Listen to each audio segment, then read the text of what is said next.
We are starting our next session, and we'll speak in English, as most of our experts will speak this language. So my pleasure is to introduce you our experts for the session Global Change to the Global Politics. Sylvie Kauffman, online. She is a journalist and worked many years as a foreign correspondent in Moscow, and later also for the Eastern and Central Europe countries. And friend of Lena. Here we have with us John Lloyd, also journalist and presently contributing editor to the Financial Times. We've got Mykola Veresen from Ukraine, also journalist, public and political figure, and an actor. And Kirsti Stuvøy from Norway, a professor in international relations at the Norwegian University of Science, of Life and Science. And the topic of our session is global change to the global politics. I would like to start from two insights from the World Economic Forum Global Risk Report 2025.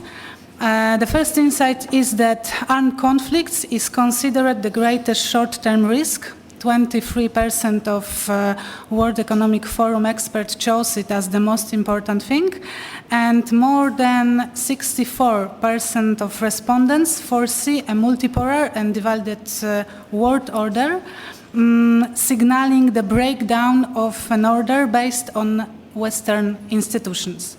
And aimed shifting global power balances, renewed international contestation, and growing international challenges, understanding how the world order is changing now is one of the most critical things.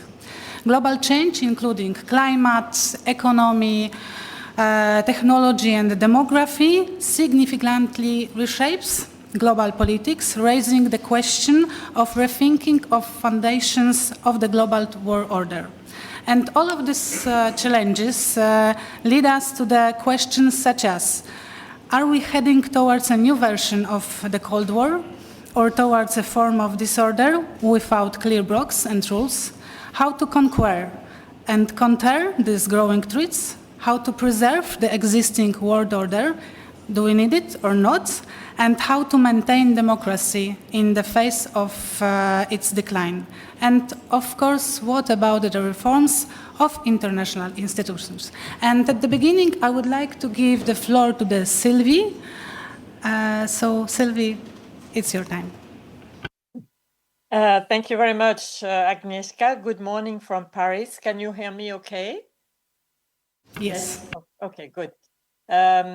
Yeah, I'm sorry I was not able to join you in person this morning, but at least thanks to this video link, I can make my modest contribution to the search for lost universalism that we have been searching now for quite a number of years with my dear Lena and Yura.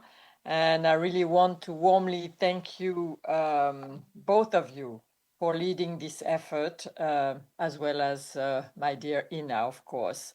But I'm afraid we may have to continue this effort for another few years, probably. Because yes, the world, and particularly the West, the so-called liberal camp, has taken a turn for the worst over the last few years. Of course, the full-scale invasion of Ukraine, launched by Vladimir Putin 3 years ago, has been a turning point for the global international order. It is difficult to say that it was a first, as he had already violated international law by invading Georgia in 2008, by annexing Crimea in 2014, by invading Donbass. But as we sadly know, there was little reaction from the West at that time. The United States under Barack Obama and European powers choose to be in denial about the real intentions and ambitions of Vladimir Putin, We took rather mild sanctions, expelled Russia from the G8, and that was about it. With the full-scale invasion in 2022, denial was no longer an option. War in its most brutal form was brought back at the heart of Europe by a country which, as one of the permanent 5 members of the Security Council of the United Nations, is supposed to guarantee the international order, not to violate it. So this time, the West reacted. More serious sanctions were taken. A huge effort led by the Biden administration in Washington was initiated to help Ukraine to resist by delivering massive military assistance. Germany finally understood the danger of its almost total dependency on Russian gas. But again, the West hesitated. How far could we push Russia? How dangerous was it to confront a nuclear power? In France, we heard again the assumption that almost every French president has repeated for several decades: we should not humiliate Russia. So while helping Ukraine and showing genuine solidarity with its people and its leader, Western powers never took the ultimate step of delivering the most sophisticated and powerful weapons to Ukraine, which might have allowed Ukrainian forces to deliver the crucial blows to Russian forces. As Volodymyr Zelensky put it, you allow us to survive, but you don't allow us to win. So this was already a problem under the Biden administration. In a way, Europe woke up to the reality. We recognized that the Russian aggression was a major challenge to the global order, but we could not come to terms with what it takes to restore the international order, and that is mainly force. Then this year came, earlier this year, at the end of last year with the election, but in effect early this year in January, came the second major blow to the international liberal order, Donald Trump's second term in the White House.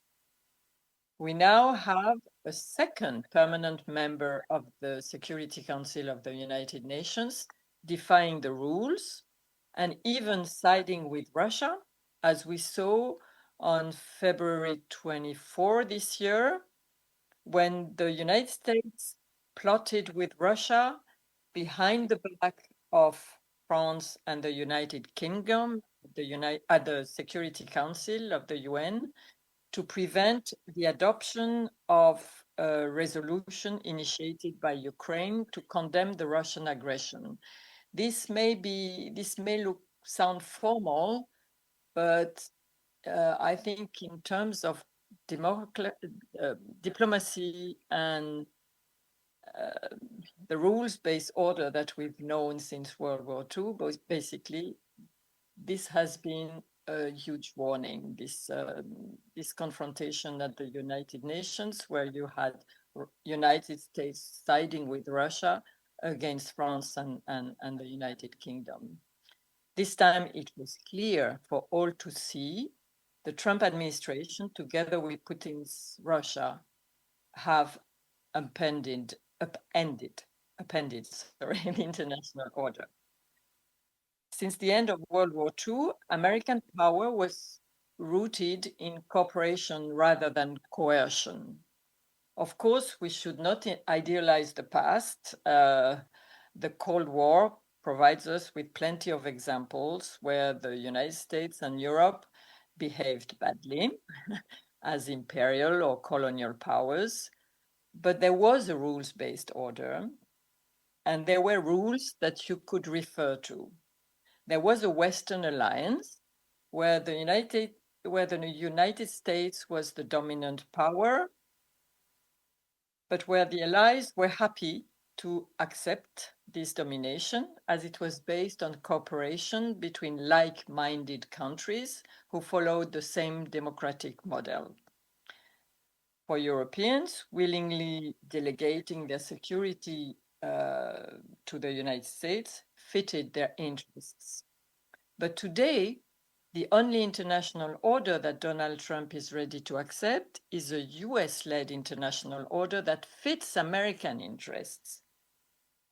Every international summit we have now, as we saw recently with the G7 or with the NATO summit in The Hague, turns into a circus where Canadian and European leaders use every possible trick or flattery to avoid angering Donald Trump or having him leave early. These allies don't like what's going on, but they are not ready to take over the fight against Russia by themselves yet, without the United States. And so they feel that they have to make concessions to Trump until they are strong enough to help Ukraine alone, which may take a few years. So what now? Some may assume that United States allies have little choice but to go along with it now and will accommodate themselves to it in the longer term, placating the United States as much as possible and hedging only when it is really necessary. They may also entertain the hope, secretly, I would say, that in 4 years, a more internationalist, a more open, a more cooperative president will come back to the White House, and we will all be able to go back to business as usual and recover the old international order. That would be not only a lack of imagination, but also, I think, a grave mistake. Most of us in Europe fail to see that this trend of American retreat from the world did not start with Donald Trump. It has been going on under milder or softer versions since George W. Bush, at least, and since the terrible fiasco of the invasion of Iraq in 2003. So we do need to take our fate in the hands. We need to take our fate in our hands, as Angela Merkel famously said in 2017 when Trump came for the first time. You may remember this when she told Obama. She was saying goodbye to Obama, and she had this famous sentence. The problem is that, unfortunately, she didn't follow up, and she did nothing to that effect. But I think European citizens now understand what is going on. I think we've had many opinion polls which show us that people have really matured in Europe on the reality of the world, and they understand what is at stake. Europe, of course, finds itself in a particularly difficult situation because not only is it losing its major ally, the United States, and the international order that it's been built on, but this ally is in many ways also attacking Europe. One of these ways that it is attacking Europe is the assault of the MAGA camp, the Trump MAGA camp, on the European model of democracy. And liberal democracy acted like a compass for the Western Bloc when confronting the ideological offensive of the opposite camp, led by the Soviet Union and during the Cold War. But then the implosion of the model in 1989, the model that it embodied seemed to herald is, if not the end of history, then at least the victory of political and economic liberalism, which initially appeared set to prevail across the globe as the key to modernity. But this optimistic vision did not prevail, and the wave of democratization reversed itself starting in 2005, with the result that today nearly 3/4 of the world's population lives under an autocratic regime, either what we call electoral autocracy or dictatorship. In contrast, the number of liberal democracies has fallen to 29 in 2024, affecting less than 1 billion citizens. So Europe now finds itself as a kind of island of democracies under assault from outside, but also from inside, with the seemingly irresistible rise of national populism. We have seen this in Hungary and Poland, of course, but also in Slovakia, in Romania, and also in major democracies of Western Europe. It is in power in Italy with Giorgia Meloni. In France and Germany, it is not in power, but the rise of two parties like Marine Le Pen's Rassemblement National and in Germany, Alternative für Deutschland, AfD, they are now very strong political parties with strong representations in parliament. And Trump's troops are pushing this dynamic as much as they can. So there is a big fight going on, and the stakes couldn't be higher, because ultimately it is about the European Union, this unique European project and construction that both Putin and Trump are trying to weaken. So what can we do? To conclude, I don't have a magic solution, of course, but I think we should stick to our treaties and rules. We have a Charter of the Fundamental Rights of the European Union. It is embodied in our treaties, and we should stick to them. We should build up our military forces as a deterrence against all these predators that we have around us now. And most importantly, I think we should lead an effort to make our democracies work more efficiently with public policies that can restore trust of our citizens in their political elites. This will not solve all our challenges, of course, but I think it can be a good start to try to restore some kind of global order. And I will leave it at this, and I'm looking forward to listening to the other speakers. Thank you. Thank you so much.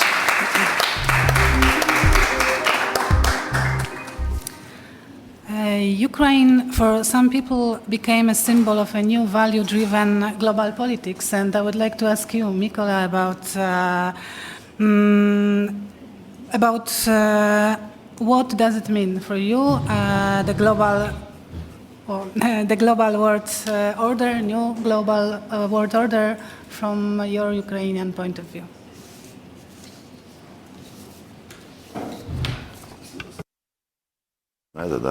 Да. Здравствуйте. Я начну с того, что скажу спасибо, что меня сюда пригласили. Очень эгоистично скажу, потому что тут не бомбят, и это очень как-то успокаивает. Тут нету звука сирены, тут этого всего нет, и спасибо, и я немножко отдохну. И тут есть самолеты гражданские, которые летают, у нас в основном военные. Что касается глобальных, я бы вообще спорил с предыдущим докладчиком, потому что все эти вызовы, они на самом деле могли бы быть прогнозируемыми. Как-то странно думать, что Россия, когда такая стала в 89-м или в 90-91 году, и она такая милая, замечательная, прекрасная. Как будто у нас не было захвата Балтии, как не было Украины, как не было Финляндии, как не было северных территорий Японии, как не было Грузии. Это можно перечислять очень долго, и это веками. И тут вдруг в одну секунду раз, и Россия стала прекрасной, чудесной, прекрасной и чудесной. Я думаю, это знали, и в Украине об этом тоже думали. Знаете, я вам скажу, что в марте 22 года, когда уже месяц была война, опросы общественного мнения показывали, что люди не хотят в НАТО. Оружие давайте, в НАТО не вступим. И, в общем, это про жареного петуха, который там куда-то клюет, извините, иностранцы, не русские, для русских это понятно. И мне кажется, что то, что европейцы проснулись, вот они тоже просыпаться начали через 2,5-3 года. И это тоже понятно. Я не критикую европейцев в том смысле, что ты не можешь, если у тебя есть лекарство от многих болезней, но от этой болезни у тебя нет лекарства, ты должен какое-то время найти это лекарство, ты должен понять, как оно действует, это лекарство, и только когда ты будешь его пить. А больной человек мира, раньше был больной человек Европы, мы знали, это Балканы перед Первой мировой войной. Теперь больной человек Евразии, он только самый большой в Евразии такой человек, и он захворал и заражает вокруг, конечно, людей. Но, с другой стороны, знаете, оптимисты говорят, как шутят у нас в Киеве, говорят английские ученые, оптимисты живут на 9 лет дольше пессимистов. Я оптимист. И я не вижу ничего, я вижу панику у экспертного сообщества в мире, что вот там плохо, там. Что-то новое, мы думали, что Китай это демократия. Мы думали, что Иран это прекрасная страна, которая никогда не будет помогать агрессивной России. Мы думали, Северная Корея с этой процветающей, прекрасной, социально ориентированной рыночной экономикой, да, и они вот скажут: нет, уходи от нас, товарищ Путин, мы поддержим Украину, да, мы так думали все. Или мы думали, что Китай это цветоч, да, и он скажет, такой полупомощник России. Не скажем, что он такой сильно скрывающий. Да, вот Трамп это действительно проблема, я абсолютно тут согласен. Трамп это проблема, это вызов, но знаете, если нужна ли кому-то в мире такая демократия, которая не может себя защитить, если американские суды, американская политическая система не может, значит она не может, ребята. Тогда давайте как-то все в Новую Зеландию переселимся и наконец-то там заживем хорошей жизнью. Другого выхода я не вижу, и я надеюсь на Америку в этом смысле. Что касается Европы, то я очень люблю смотреть, какие там ведут дискуссии, и я надеюсь, что это, главная моя надежда, что это серьезно. Вот то, что они проснулись, они как бы не заснут опять. И они пойдут по этой дороге, все-таки понимание того, что Россия агрессор. Знаете, я так давно в журналистике, в 90-е годы, это все рассчитывали, что Россия будет, это не моя выдумка, и я сам рассчитывал, что Россия будет демократической. У нас были такие диссиденты, которые много сидели, один, по-моему, чемпион мира такой, Левко Лукьяненко, 27 лет, по-моему, он отсидел. Это был первый человек, который сказал, Россия изменилась в 90-м году. И это было общее место, что мы можем не опасаться, мы будем хорошие, они будут хорошие. А потом оказалось, что это не так. Они умерли все, и они как бы не увидели то, что видим мы. Это странно, но знаете, кто единственный в Украине говорил, что обязательно нападут? Это были ребята из лесов, украинская повстанческая армия, которых посадили в тюрьму в Сибири. И они там правдами-неправдами сумели через Польшу социалистическую уехать в Канаду, в США, в Британию. Вот. И они после независимости Украины они начали приезжать в Украину посмотреть, что происходит. И я просто разговаривал с многими из них. И они говорили, нападет Россия на Украину? И все хором говорили, нет, все изменилось, посмотрите на прекрасных людей. А они говорят, мы сидели 15-20 лет, и мы изучали русских. Обязательно нападут. Обязательно. Вот это была маленькая группа людей, которые и в конце, я, может быть, не сильно слежу за регламентом, простите. Я скажу одну вещь, которая не уверен, что всем понравится. Вот эта дискуссия, которую мы слышим, эти эхо этой дискуссии, это Путин, это народ, это элиты, это народ агрессивный, приветствующий агрессию русский народ. Или в 90% его. Потому что мы видим, как это было с Крымом. И мы точно уверены, что если бы они взяли Киев, то рукоплескала бы Россия, приветствовала бы Россия. И Путин был бы героем России на все времена. Они любят захватывать.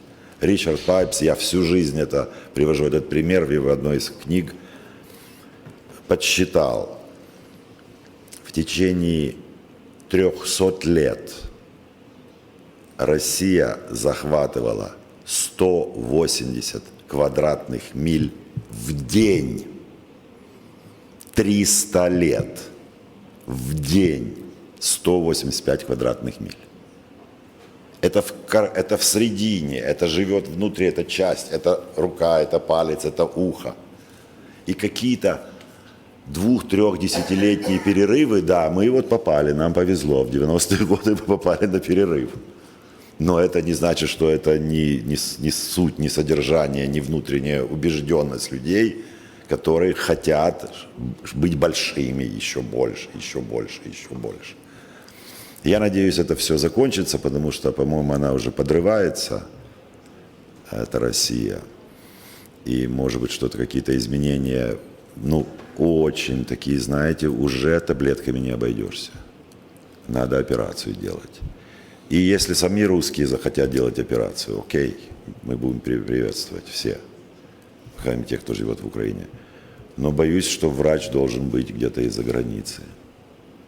Вот кто он будет, этот врач, как он будет лечить, это вопрос. Но, конечно, всегда хорошо. В аптеках говорят, самолечение плохо, а в этом случае, я думаю, самолечение будет очень хорошо, если они сами себя смогут как-то так изменить. Но, опять же таки, если это люди, вот я очень смеюсь над российской оппозицией, обожаю. Мы не можем говорить русским, что они не правы, захватив Крым, потому что мы хотим быть избраны. Вопрос, а как русские узнают, что нехорошо захватывать Крым? Кто же им скажет, этим русским, что нехорошо воровать? Как же это и убивать нехорошо? Такая была иллюзия, что это кто? Это оппозиция. И что-то она не говорит этих слов. И кто же откроет глаза, как у Вия, поднимите мне веки, да?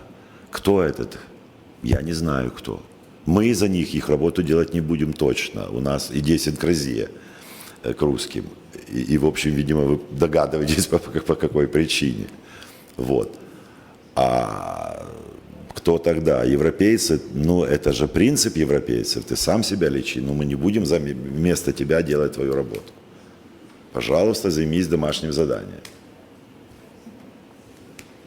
Ну, Америка, как бы мы сейчас...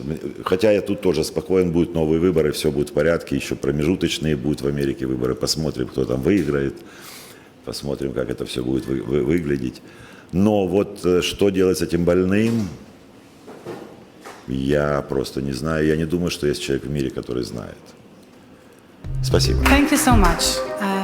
John, Brexit had also a big impact on changes in global order in symbolic way and in practical way. So could you share with us your thoughts about global changes and global politics, please? Thanks.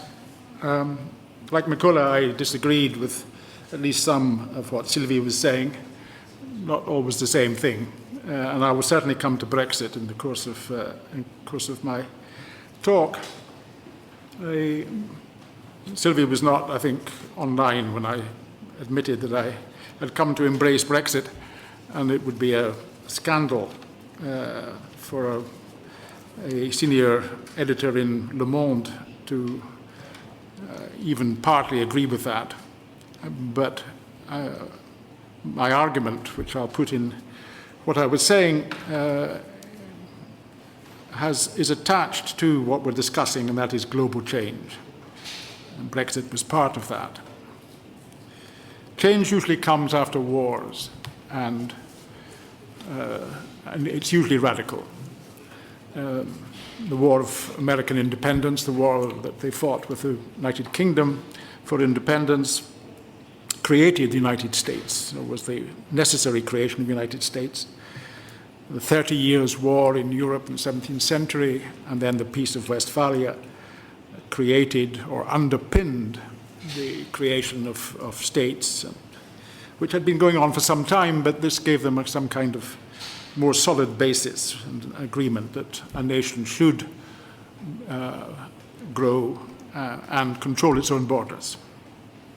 World War I ended Tsarist rule in Russia and ushered in communism. World War II in much of Europe and elsewhere, even in America, created the welfare state. In each case, the war itself made people think again about what was going on, made them resent very often what had been happening, and the war gave them, as it were, a kind of permission to change things, and often change things radically. So what has happened then with the war in Ukraine? The war in Ukraine is still going on, but we can glimpse at least some of the changes that it's brought in. First, it's sidelined the European Union. The European Union, of course, took a principled stance against the invasion of Ukraine. But as a union, it can't do much. The nations of the European Union react in one way or the other. Many of them, like the UK, like France, like Germany, like Italy, have come out against it. But they're weak without the United States, and I'll come back to that. The Ukraine war has already created alliances, strong alliances, it seems, between authoritarian states, which were there already to a degree, but the war has brought them together in a much tighter grip. The alliance, the most obvious one, is between Russia and China.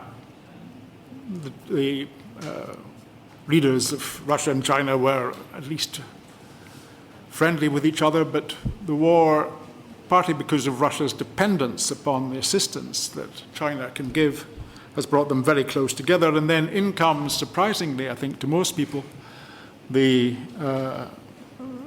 North Koreans, who are sending thousands and thousands of young men, many to their deaths, in assisting the war against Russia.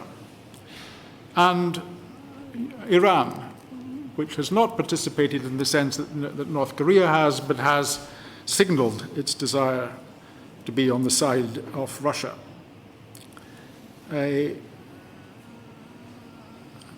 These are still, the consequences of these are still to come, but we already can tell that there is the underpinning, the creation of, if you like, an authoritarian part of the world, which will probably last for some time.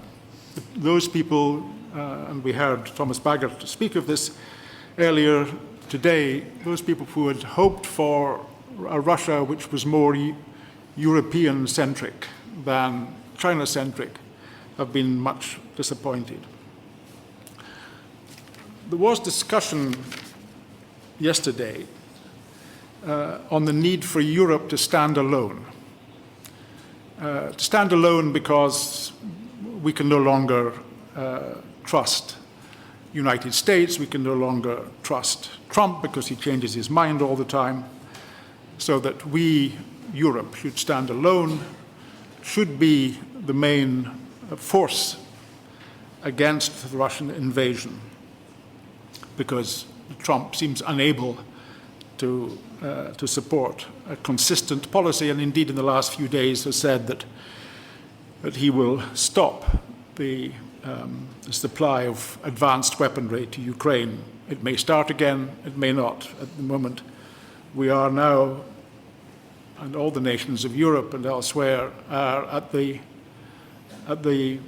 risk of the whims of the American president, which can sometimes work to assist us in Europe, sometimes can work against, or more often than not, is simply, we are simply unable to read the president's mind.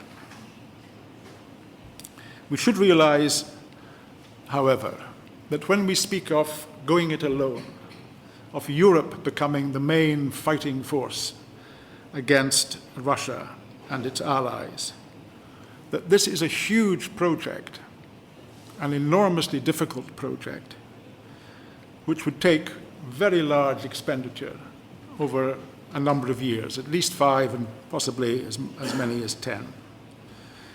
At the NATO meeting, the heads of government meeting a few days ago, most of the countries there agreed that they would raise defense spending, most often to 5%, 3.5% of defense spending, 1.5% on infrastructure. But reading between the lines, it was quite clear that there were divisions among them on this, and that many of them were at least lukewarm about their assistance. All of them who pledged a greater defense expenditure said it would be sometime in the future. In the case of Italy, Prime Minister Meloni said that Italy would grow its defense expenditure to 2%, which it should have been doing for the last 30 years. So it was hardly a commitment to more spending. Germany will spend a lot, it says, with the new Chancellor Merz. He's made it clear that he will up the spending a great deal. But we've yet to see it, and we should realize that the Bundeswehr, the German army on which a new German defense will be built, is a very weak thing. It's been deliberately kept weak for decades, and to make it into a fighting force will again be an enormous task. What this means is that we in Europe could not stand alone without the United States to assist the war against Russia. We can do a great deal and are doing a great deal, but without the United States, a defense of Ukraine would not be effective. Russia, unlike all of the countries who are supporting it, has gone over to war production. It's a wartime state of the kind that Britain and other countries had during the war, where a large part of GDP was dedicated to producing weaponry, bringing more and more people into armies, fighting abroad. That happened because the country and the countries went over to a wartime footing. None of us have done that. And we assume that we will not have to. We actually assume, it seems to me, we the Europeans, assume that sooner or later the American president, whether it's this president or a future president, will actually come to the aid of Ukraine. And that, as I said before, has yet to be firmed up. The sidelining of the European Union will either stimulate other attempts to integrate it, and we heard earlier this morning, excuse me, with Thomas Bagger, we heard that that is a firm commitment of Germany, that it will be the largest part of its foreign policy will be to increase the integration of the European Union. That may well encourage other countries to integrate further. More likely, it seems to me, it will encourage more and more of them to assert a more sovereign position, not necessarily leave the European Union. Indeed, most of them can't leave the European Union because they're part of the euro, and if they left the European Union, and left the euro, it would damage their economies greatly.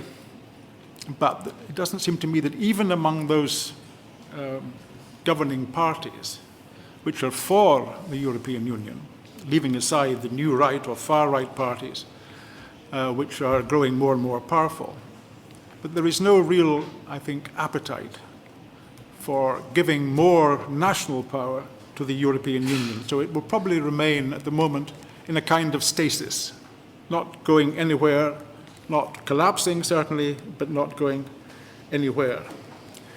The parties of the new or the far right are growing still. They're in power, the Fratelli d'Italia are in power in Italy. Marine Le Pen, who may or may not be able to stand for president in another couple of years, is nevertheless the most popular politician in France. Spain has dropped out entirely, saying it will not take part in the NATO agreement to increase support for Ukraine. So that what we're seeing at the moment is a Europe which actually is in some disarray. France, for example, has really got no government at the moment, nor has the Netherlands. So they can't decide much. And overall, there is this crisis with which they have to deal. For the parties of the new right or the far right, there are some of these parties which do show a tendency towards, you could say, fascism, perhaps fascism light. Many of them, including the Italians, the Swedes, and others, grew up from small parties which were either fascist or pro-Nazi. This was after the war, for some years after the war. But a number of them, including the Fratelli d'Italia, the Rassemblement National of France, the Sweden Democrats, and more ambiguously others, have said that they are now national conservatives and that they wish to take part in democratic politics. And it seems to me, whatever one thinks of these parties, whatever one thinks of their policies and so on, that it's worth believing them in this because there's nowhere else for them to go. They haven't, like the Nazis in Germany or the fascists in Italy before the war, created their own black shirts or brown shirts in order to terrify their populations. They actually want to win elections. They may or may not be good when they're in government. Though actually, when they're in government, in the case of Meloni, she hasn't done much in the way of changing the policy or politics of her country. She governs the country sort of from the right, more or less, and occasionally makes a speech or two saying to her comrades elsewhere in other parties that she's not a great fan of the European Union. On the other hand, she talks constantly to the President of the European Union, and so tends to have it both ways. The Sweden Democrats are the biggest force in the Swedish government, the Swedish government of the right, but haven't done anything either very much. They haven't used their force to change the policies and politics of their country very much. They have been very much against mass immigration, but every country in Europe is now very much against mass immigration, led by a social democratic Denmark. It seems to me that for the new and the far right, those who have convincingly maintained that they are now part of the democratic world should be believed. If, of course, I'm wrong and they turn out to be fascists in disguise, who will suddenly reveal themselves at a certain point as being fascists, then I'm wrong. And then a fight will have to be had. But for the moment, at least, it seems to me both a record of them in government or partially in government and their own commitments and declarations mean that if and when they win elections, we judge them on what they can or can't do. Keeping them out of power, it seems to me, by undemocratic means, which is what has happened both in France and in Romania, seems to me to be the wrong thing to do. What has happened in the last decades is that the accumulation of wealth at the top of the class system, the upper class and the very, very upper class in economic terms, and at the same time the stagnation of wages at the bottom, working class, lower middle class, is one of the drivers of the new and the far right. The parties which have championed a shift from upper class liberalism, if you will, the people who have gained enormously over the last decades, call the new parties right wing. Actually, when you look at their policies, their economic policies, they tend to be rather social democratic. Le Pen especially, Maloney to a certain extent. The new force in the UK, the Reform Party, which may actually now from nothing grow to challenge the two main parties, both of which are Labour and Conservative, which are struggling very much. Labour is in power now. Conservatives are very far down in popular esteem. Reform now, and its leader Farage, who doesn't come from any kind of fascist or Nazi background, who created a force which was the main reason for Britain leaving the European Union, is a man who's made a fortune in the City of London, has been, for most of his life, rather a Thatcherite, somebody who followed the policies of Margaret Thatcher, but recently seemed to swing to the left in his policies. We don't know what this new force, which is now the main force, the main growing political force in Europe, and of course, if you include Trump, America, we don't know what it will do in power yet. We can see some of it, but we don't know what happens when it really does take power, especially in the European Union. We should be skeptical because much of it, like in the United States and elsewhere in Europe, are run by men who tend to be very rich. And very rich men tend not to be too interested, there are exceptions, in spreading the wealth among the lower classes, but they may. In any case, as long as they remain wedded to democracy and can be believed in doing so, then I think it behoves Democrats to believe them, and if people vote for them, to allow that vote to stand. Trump himself is a kind of mixed bag of policies and attitudes. He's addressed some of the dissatisfaction that was quite clear and remains quite clear in the American working class in the last several decades.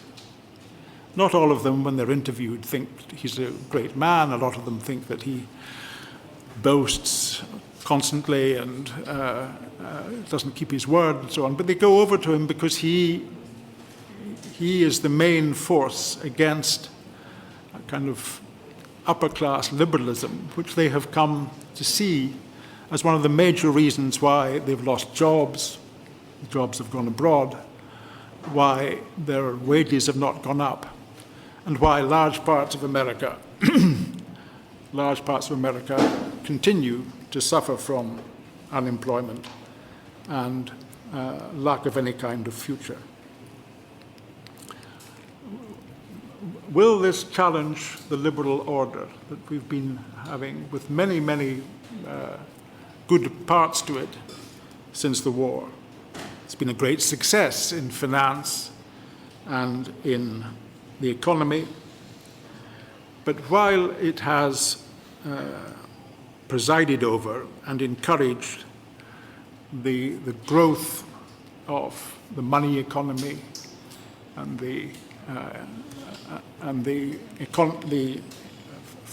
freedom within the economy, what has also happened at the same time, and in part because of the concentration upon economic freedom, what has happened at the same time is that the institutions of society, including religion, especially the Christian religion, and the family, which various leaders are trying to save because there's now a huge and not much talked about crisis in births in Europe and to a lesser degree in America, and therefore a huge decline over the next 40, 50 years in numbers of people, especially in places like Italy, Japan, and elsewhere. That crisis has made some leaders to try to turn things round and increase the number of births that have gone down. It's been a catastrophic, and it continues to be a catastrophic decline in native births in Europe, especially, with the consequences that we cannot really foretell. Many countries in Europe are against mass immigration. But as we heard earlier today from Thomas Bagger, economies like Germany, like the UK, like France and others need more and more people who are able to run the economy. And that means more and more people coming in from abroad. So there's a kind of a tension built into the system now with which we're not, so far, we're not able to cope. I hadn't thought like this for some time, that the major institutions on which people had believed and gave them some kind of assistance in their life over the last, say, century, and certainly since the last war, that the weakness of these institutions meant that what we were getting was a growing crisis within people's view of what their country was giving for them, and therefore what they could do for their countries. Like many others of my generation, I focused upon ambition, success, rising through the class system. Like many of us born since the war, that was possible in a way it had not been before. But in the last few years, what one is forced to realize is that we're living in dangerous times, not just because of what's happening in Ukraine and, of course, elsewhere where other wars are continuing, Gaza, for example. We realize we're living in dangerous times, and as Yuri Petrovich said earlier this morning, the need is not just to try to get on with it, certainly not to ignore it, but the need is for responsibility. Responsibility as a central virtue, responsibility certainly for oneself, but also for society. There are some signs, I think, of a political movement growing in some countries, coming from both the right and the left of politics, that this new approach, an approach which stresses the institutions of society on which people depend or used to depend, that they should be supported more than they have been in the past, and that the damage from which they've suffered should be amended. But above all, it's a society in which both personal and social responsibility has to take center stage. Thank you.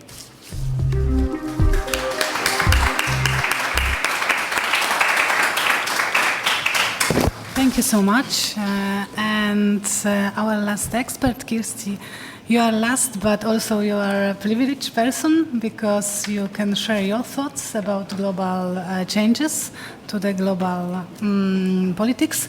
And also you can refer to all of our panelists. And during your speech, I would like to also hear the answer on the question, what kind of impact can have Nordic countries, especially Norway, on global challenges, global new world order? The floor is yours. Thank you very much, and thank you for inviting me to take part in this dialogue on this issue of global change and global order, or shall we say, ordering. I've enjoyed very much listening to my colleagues, and I think that I will pick up on some of it, but a lot of it is to be left, I think, for our dialogue after my remarks. Sort of the overall theme that we are sort of framing this panel in is this search for lost universalism. And I think I'd like to say that what I like most about that title is, in fact, the word search. So this word sort of expresses that we're sort of an ongoing process, it's a development, it's maybe even a struggle for the norms that we would like to be the key ones for the kind of order that we are building. So that allows me also to then sort of think about the term of a global order, because I think through the remarks of my fellow panelists, we see that there is a strong, of course, tendency then to think about order and global order in particular in terms of nation states because as the key actors of global ordering.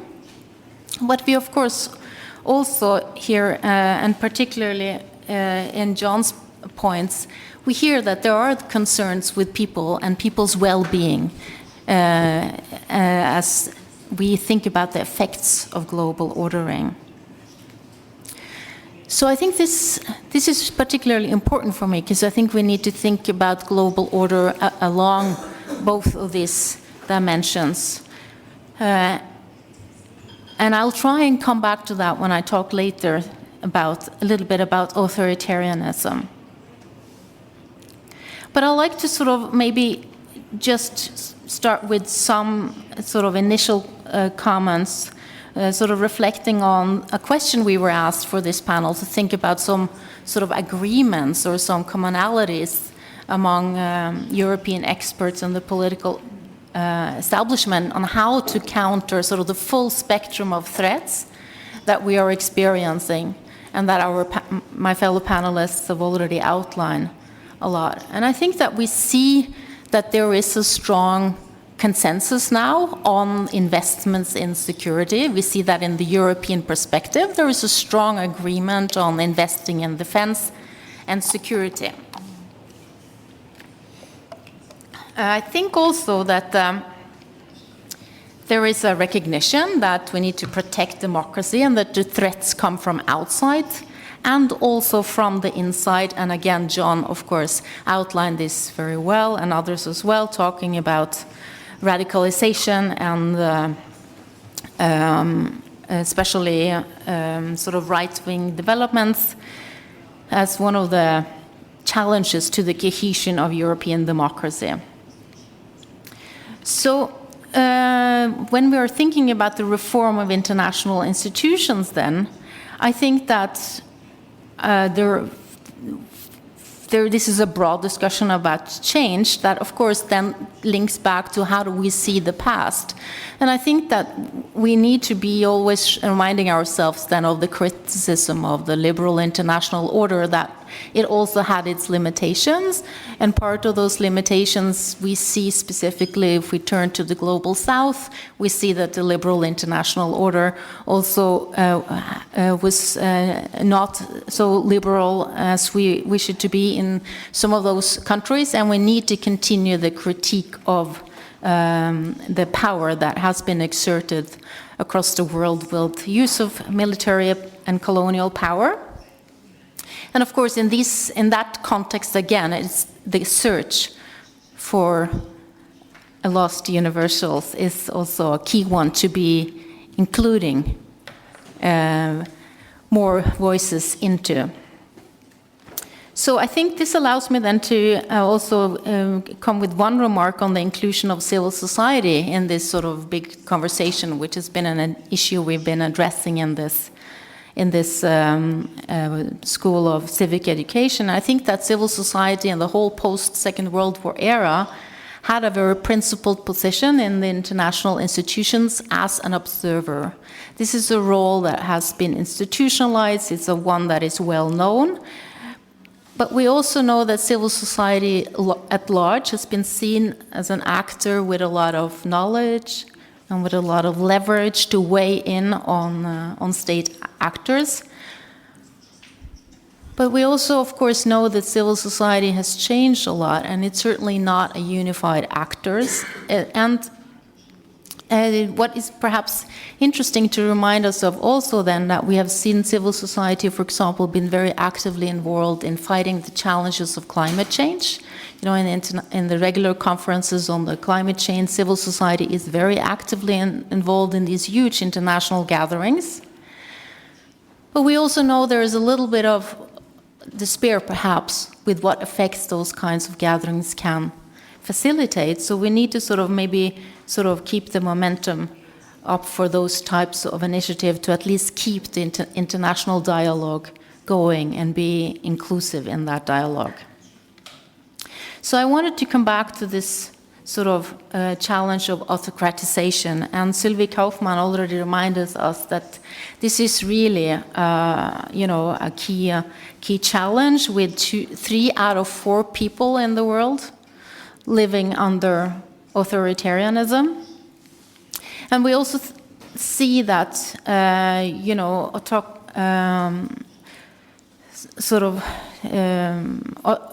autocrats really have captured the politics and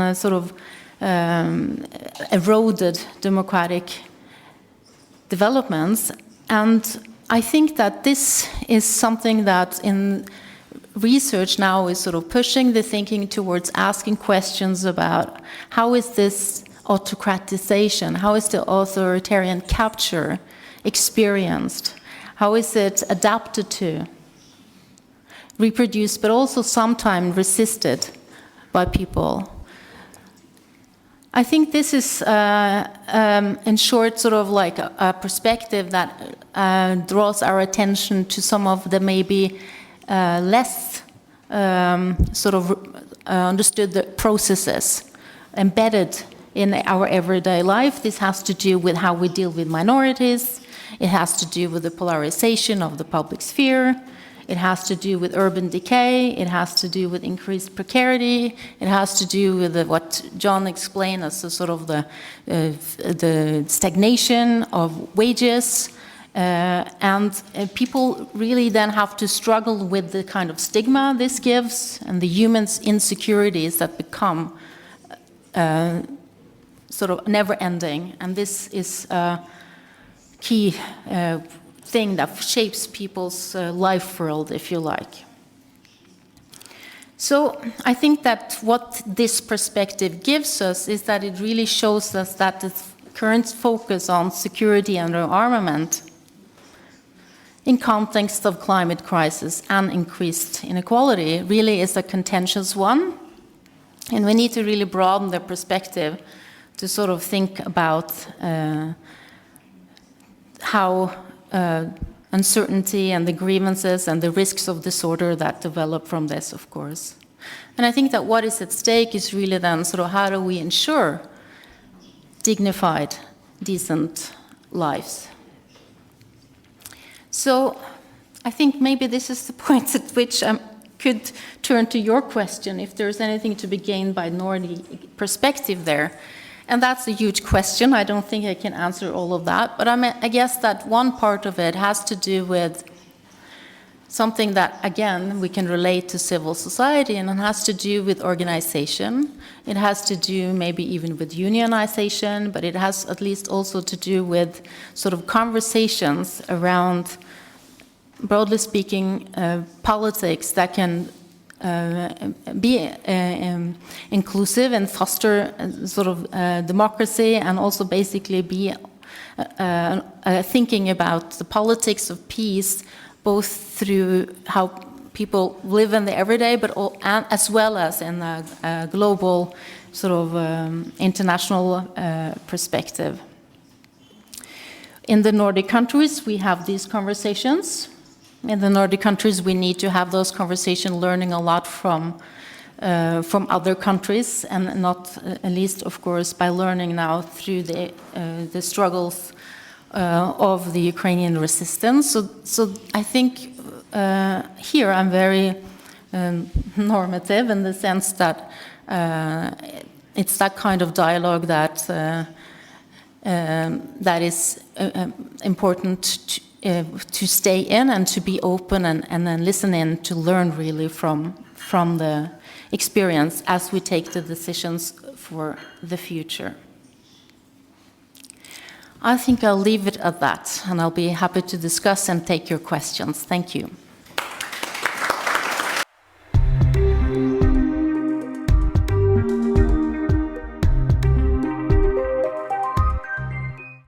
Мы продолжаем наш сегодняшний разговор, и мы будем говорить об очень трудном, но очень важном для нас в школе и для каждого из нас. Я скажу несколько слов и потом представлю наших панелистов. Я надеюсь, что как раз за это время все соберутся. Я думаю, что вы все видели название этой панели и примерно представляете, о чем пойдет речь. Я просто хотела бы всех нас немного ввести в контекст. Если мы отступим на несколько шагов назад, к моменту, когда закончилась Вторая мировая война, и в какой-то степени и в какой-то точке справедливость восторжествовала, и произошел первый ад-хок трибунал в Нюрнберге, и главный обвинитель от США, судья Верховного суда Роберт Джексон, сказал тогда очень важные слова. Он сказал, что подлинным истцом в этом процессе является цивилизация. И 20 век оставил нам не только свидетельство предельной темноты, на которую способно человеческое существо, но он нам также оставил и надежду. Были сформулированы некие правила, по которым обществам предлагалось жить и сотрудничать вместе. Мы получили международное уголовное право, мы получили международные институты, мы получили формулировки процессов переходного правосудия, и поствоенное общество не только в Германии, но и в других странах, как мне кажется, совершили невероятное усилие и интеллектуальное, но и усилие человеческое, и усилие солидарности, и попытались сделать то, что называется работа с прошлым и примирение с трудным прошлым. И это создало некие рамки для памяти, для справедливости и реформ, к которым мы из сегодняшнего дня можем обращаться. Сейчас, когда идет 4-й год неспровоцированной военной агрессии России в Украине, и когда мы видим, что авторитарные режимы с радостью подхватили эту тенденцию установить право сильного вместо верховенства права, и когда мы видим, что международное право применяется непоследовательно, и когда оно нарушается, и, как сказал верно один наш добрый друг, эксперт Боба Лок, автор, кстати, термина «мировой беспорядок», он сказал, что Путин не просто пытается разрушить международное право, он пытается его просто сжечь дотла. Буквально по-английски это звучало «he's an arsonist». He wants the international law to just burn down. Но при этом мы понимаем, что происходит еще какое-то усилие. 24 июня президент Украины Зеленский и генеральный секретарь Совета Европы Ален Версе подписали в Страсбурге соглашение о создании трибунала по преступлению агрессии.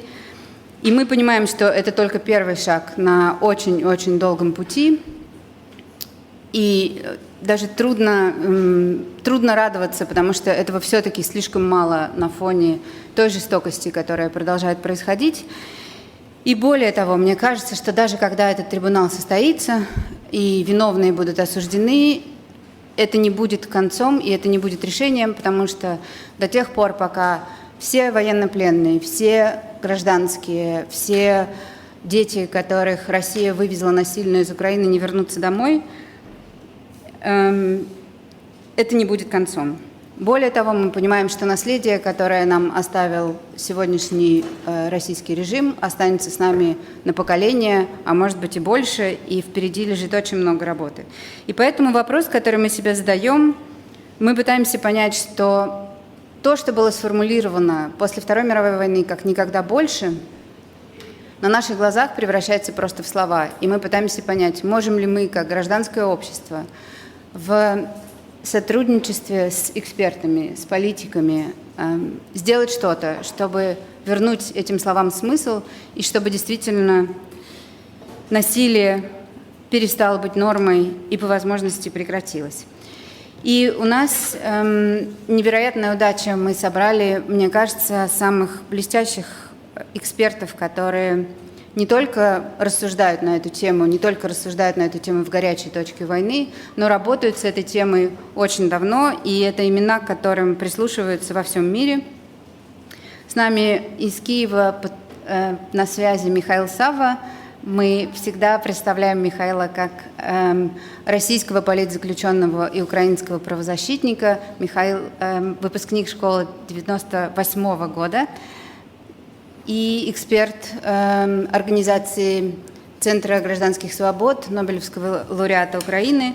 С нами по мою правую руку Marci Shore, человек, чью книгу я принесла, который не просто профессор интеллектуальной истории Йеля и теперь Торонто, но человек, который занимается вопросами Восточной Европы, которая проводит в Украине столько времени, еще с самого начала этой войны, с 2014 года. Она и ее муж Тимоти Снайдер сделали для поддержки Украины, для привлечения внимания и для привлечения средств столько, сколько, мне кажется, мало кто сделал, будучи просто человеком, не представляя за собой никаких государственных ресурсов. Из Берлина к нам подключилась Ekaterina Schulmann, наш дорогой друг, с которой я уже сбилась со счета, сколько мы знакомы и дружны. Мы горды тем, что школа опубликовала первую книгу Екатерины, она в нашей библиотеке. Пожалуйста, читайте ее. Я думаю, что это имя, которое вообще не нуждается в представлении. Я думаю, что это действительно самый читаемый русскоязычный, русскоговорящий просветитель, политический аналитик, и Vytis Jurkonis, которому, я не знаю, наверное, я не могу посчитать, сколько человек из Белоруссии, России и Украины обязаны тем, что оказались в безопасности. Если вам что-то говорит имя Сугихары, то это, конечно, безусловный продолжатель этого дела, и это такой праведник, который находится среди нас. Я не знаю, каким образом он держит эту политическую волю здесь, где наследие Советского Союза и соседство с Советским Союзом не просто помнит, оно как бы остается живым, но Vytis показывает, что такое правозащита в настоящем смысле. Мы предложили вопрос для размышления нашим экспертам. Я думаю, что мы начнем с тех, кто к нам подключился онлайн. Мы начнем с Михаила, потому что связь с Киевом всегда не гарантированная вещь. Михаил, вам слово, и спасибо огромное. Спасибо, Инна. Друзья, коллеги, приветствую всех. Я Mikhail Savva, эксперт Украинской правозащитной организации Центра гражданских свобод. Я доктор политических наук, профессор. Инна уже сказала о том, что я выпускник Московской школы политических исследований 1998, но я тоже должен об этом сказать, иначе Лена Немировская меня не простит, конечно. 98-й очень далекий год, настолько далекий, что школа еще называлась Московской, и это нормально воспринималось. Я говорю с вами с Киевщины, я живу в киевском пригороде, это такая большая городская агломерация, Буча, Гостомель, Ворзель, Ирпень. И я был здесь все время войны, начиная с первых дней полномасштабного вторжения. Я воспринимаю главный вопрос нашей панели таким образом: можно ли переосмыслить ответственность и переходное правосудие? И для меня это немного неправильно сформулировано. Речь идет не о том, что есть или нет возможности. Речь идет о нашей обязанности такого переосмысления. Это просто вопрос нашего выживания как свободных людей, у которых есть какие-то права. Я не драматизирую, я основываюсь на фактах. За несколько дней до начала полномасштабной российской агрессии, в феврале 2022 года, Россия и Китай подписали совместную декларацию. Это очень яркий и очень важный документ. В нем предельно откровенно сказано, что нет никаких универсальных прав человека, и права человека – это то, что политические режимы каждой страны понимают под правами человека. Через несколько дней после этого заявления началась большая война. То есть Россия буквально приступила к расширению территории, на которой действует вот этот задекларированный новый порядок. Я думаю, новый порядок – хорошее название, потому что историческая аналогия с гитлеровским новым порядком Европы очень содержательна. Сегодня несколько десятков авторитарных и неототалитарных режимов выступают единым идеологическим и политическим фронтом. При этом представители таких режимов очень любят говорить о том, что они большинство мира в количественном выражении, и поэтому они должны определять правила. Ну вот это справедливо, потому что их больше. Агрессия, которую ведет Россия, не просто создала новые проблемы, не просто обострила старые. Она, по моей оценке, добила мировую систему правопорядка, разрушила международное гуманитарное право и вообще идею жить по правилам, по каким-то универсальным нормам. Вот, кстати, именно в эти дни Кремль на себе ощущает, как это жить без правил. Я имею в виду ответные действия режима Алиева после убийства 2 азербайджанцев в России. Как результат этих разрушений, режим Путина создал самый большой запрос на справедливость и на реформы со времен Второй мировой войны. Я очень много знаю о военных преступлениях. Мое удостоверение документатора выдано 24 февраля 2022 года. Я фиксировал эти преступления в поле во время оккупации части Киевской области. У меня на глазах убивали людей, и я это документировал.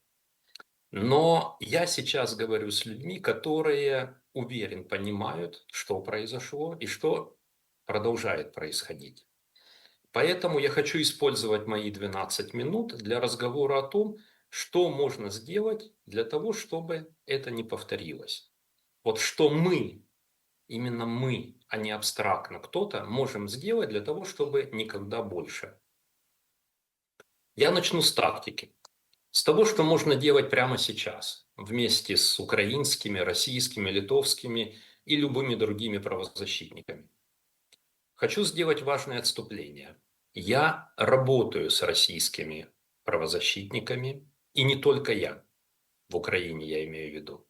Мы без них вообще не могли бы помогать украинцам, которые стали жертвами преступлений, военных преступлений на оккупированных территориях и в российских тюрьмах. Наши российские коллеги и друзья рискуют потерять свободу и даже жизнь, но они делают то, что считают важным.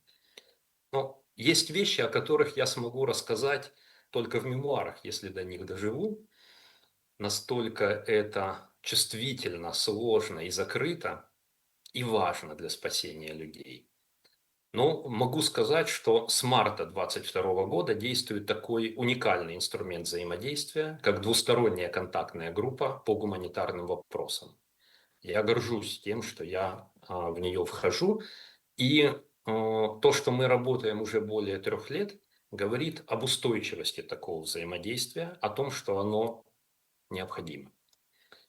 Самое простое и очень важное, что можно сделать уже сегодня, что может сделать буквально каждый, это присоединиться к международной информационной кампании People First. Эта кампания была инициирована в январе этого года несколькими организациями, в том числе 2 нобелевскими лауреатами. Это Украинский центр гражданских свобод и Российский мемориал, российский он в изгнании.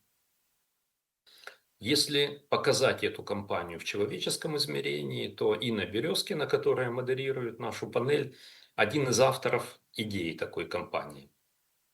Кампания направлена на политические элиты стран мира, чтобы эти люди во время любых переговоров по поводу мира в Украине в первую очередь ставили вопрос об освобождении людей. Именно поэтому People First. Но нам важно не только понимание римского папы или президента Соединенных Штатов, нам важно понимание всех, кто участвует в принятии решений, буквально в каждой стране. Когда я бываю в Европе и разговариваю с людьми, которые причастны к принятию решений, я очень часто сталкиваюсь с непониманием. Я говорю им о том, например, что Россия похитила и лишила свободы до 16 тысяч украинских некомбатантов, то есть гражданских, которые не участвовали в войне. Этим людям не предъявлено никаких обвинений, нет уголовных дел. Но Россия их похитила, лишила свободы, держит за решеткой. И это не интернирование гражданского населения, которое предусмотрено 4-й Женевской конвенцией. Интернирования просто не было. Ни одного из признаков интернирования в этих действиях российского режима просто нет. Это совершенно незаконная процедура лишения свободы на неопределенный срок, без малейших гарантий соблюдения прав человека. Этих людей морят голодом, пытают, их убивают. И когда я говорю это, я вижу в глазах собеседника, слушайте, это же невозможно. Это же 21 век. Путин же носит костюм с галстуком и говорит периодически, что он за мир. Вот для меня это о непонимании масштабов и остроты зла, с которым мы столкнулись. А это страшная проблема, потому что она ведет к недооценке ситуации. И она ведет к таким политическим ошибкам, которые опять стоят людям свободы и жизни. Помимо этого, можно включиться в работу по адвокации универсальной юрисдикции. То есть в работу по привлечению к ответственности российских военных преступников в рамках механизма универсальной юрисдикции. В большинстве стран Европы возможно возбуждение таких уголовных дел. Не везде возможны приговоры, но практически везде можно начать расследование, и это уже будет сильным сигналом. Однако пока успешный опыт именно по российским военным преступлениям есть только у Финляндии. У Литвы есть важный опыт универсальной юрисдикции по преступлениям, которые совершил режим Лукашенко. И это тоже очень позитивно, это важный прорыв, но его нужно расширять. Можно включиться в работу по инициированию новых санкций на национальном уровне и на уровне Европейского Союза. Второе сложнее, потому что есть Орбан и Фицо. Я имею в виду такие пакеты санкций, которых еще в принципе не было. Я уже начал говорить о проблеме гражданских заложников. До сих пор ни одна страна не ввела специальный пакет санкций в отношении российских должностных лиц и организаций за незаконное лишение свободы украинских некомбатантов. Объектами таких санкций должны стать не только начальники следственных изоляторов, исправительных колоний, тюрем, где незаконно держат этих людей. Есть 3 преступные организации, которые непосредственно виновны в нарушении 7 и 8 статьи Римского статута. Это Федеральная служба исполнения наказаний, военная полиция Министерства обороны и Федеральная служба безопасности. То есть именно эти организации незаконно задерживают украинских некомбатантов и незаконно держат их в условиях неволи. Такие санкции важны. Да, я понимаю, что вряд ли люди, которые попадут под эти санкции, ездят в Европу сейчас, но необходим сильный, четкий, понятный даже этим преступникам сигнал. Вы преступники. Рано или поздно мы вас найдем. Проблем, тактических проблем, которые нужно решать уже сейчас, очень много. И буквально каждый день возникают новые. Мы не можем решить все эти проблемы из Украины. И для нас очень важна международная солидарность, подчеркиваю это. Ну, например, Россия сейчас сосредоточила в центрах временного пребывания иностранных граждан более 800 украинцев, которые отбыли свои сроки наказания в тюрьмах, или по которым есть судебное решение о принудительном выдворении. Ну, люди годами жили в России, потом не продлили свои документы, например, их взял патруль на улице, судебное решение в таком случае делается минут за 5, их отправляют на принудительное выдворение. Их уже более 800.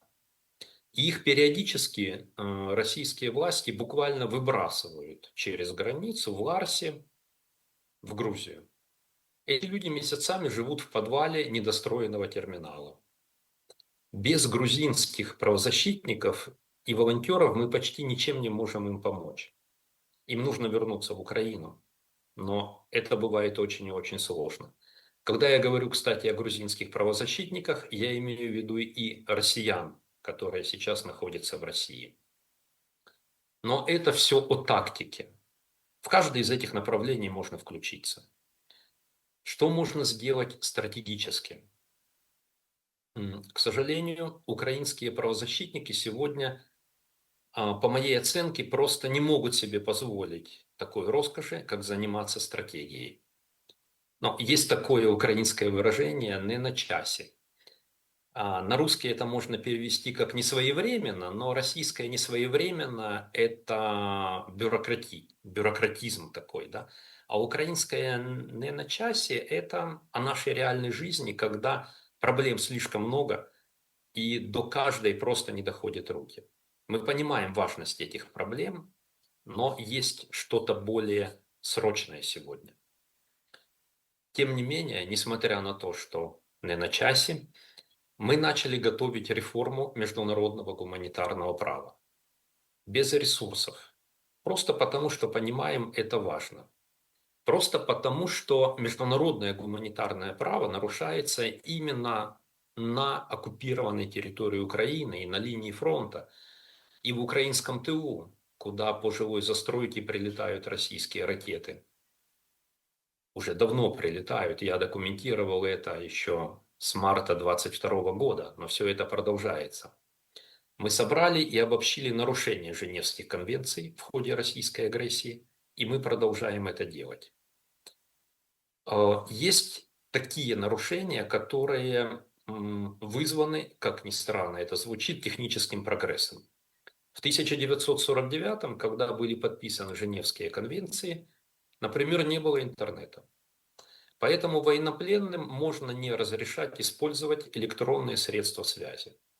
Вот телеграф указан в Женевских конвенциях как средство связи, но телеграфа уже нет. А электронная почта не указана, поэтому украинские военнопленные не могут пользоваться, например, системами зона телеком. Есть другие проблемы. которые связаны со слабостью механизмов контроля за соблюдением норм международного гуманитарного права. Мы уже понимаем на нашем опыте, очень тяжелом, в каком формате возможны изменения международного гуманитарного права. Это может быть новый дополнительный протокол, который в нашем пока узком экспертном сообществе мы называем цифровым или киевским. Цифровым, потому что в ходе нашего общения с депозитарием Женевской конвенции, с властями Швейцарии, мы поняли, что начинать нужно с небольшого, с продвижения тех изменений международного гуманитарного права, которые вызваны новым цифровым миром. Уже необходимо создавать международную экспертную группу и углублять понимание этих проблем. Украинские правозащитники сегодня не могут это инициировать, но мы сможем присоединиться к тем, кто готов, кто найдет на это ресурсы, кто соберет международных экспертов по этой тематике. Это, возможно, работа на годы.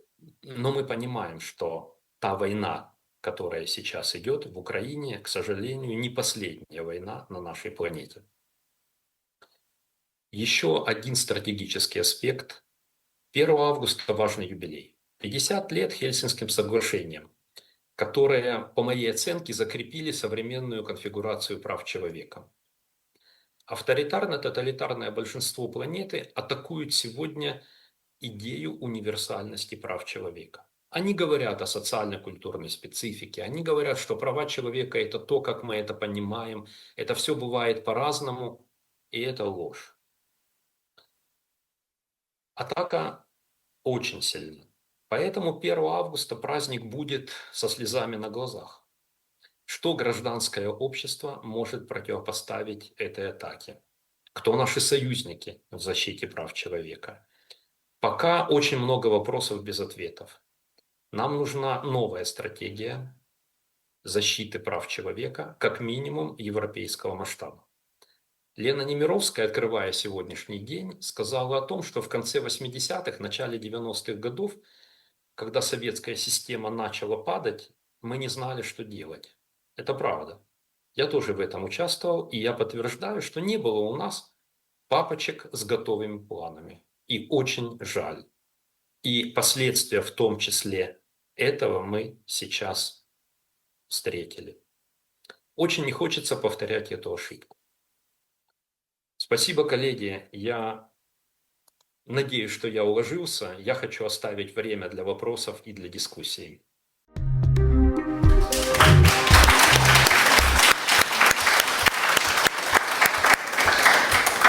Михаил, спасибо. Спасибо огромное. И очередной раз просто повторю, что это большая честь, что мы можем не просто говорить, но мы можем что-то делать вместе. Я хотела бы сказать для наших экспертов, что нас сейчас уже более 100 человек, и нас слушают наши коллеги, выпускники школы из Украины, Беларуси, Казахстана, Азербайджана, Грузии, Армении. Помогайте, если я кого-то упущу. Черногория, Россия, спасибо. И здесь у нас Великобритания, Швеция, Литва, Соединенные Штаты Америки.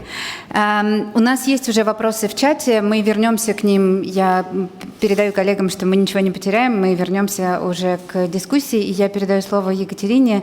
Огромное спасибо и большая радость снова видеться. Здравствуйте, уважаемые коллеги. Надеюсь, меня видно и слышно. Очень рада видеть знакомую эмблему школы гражданского просвещения.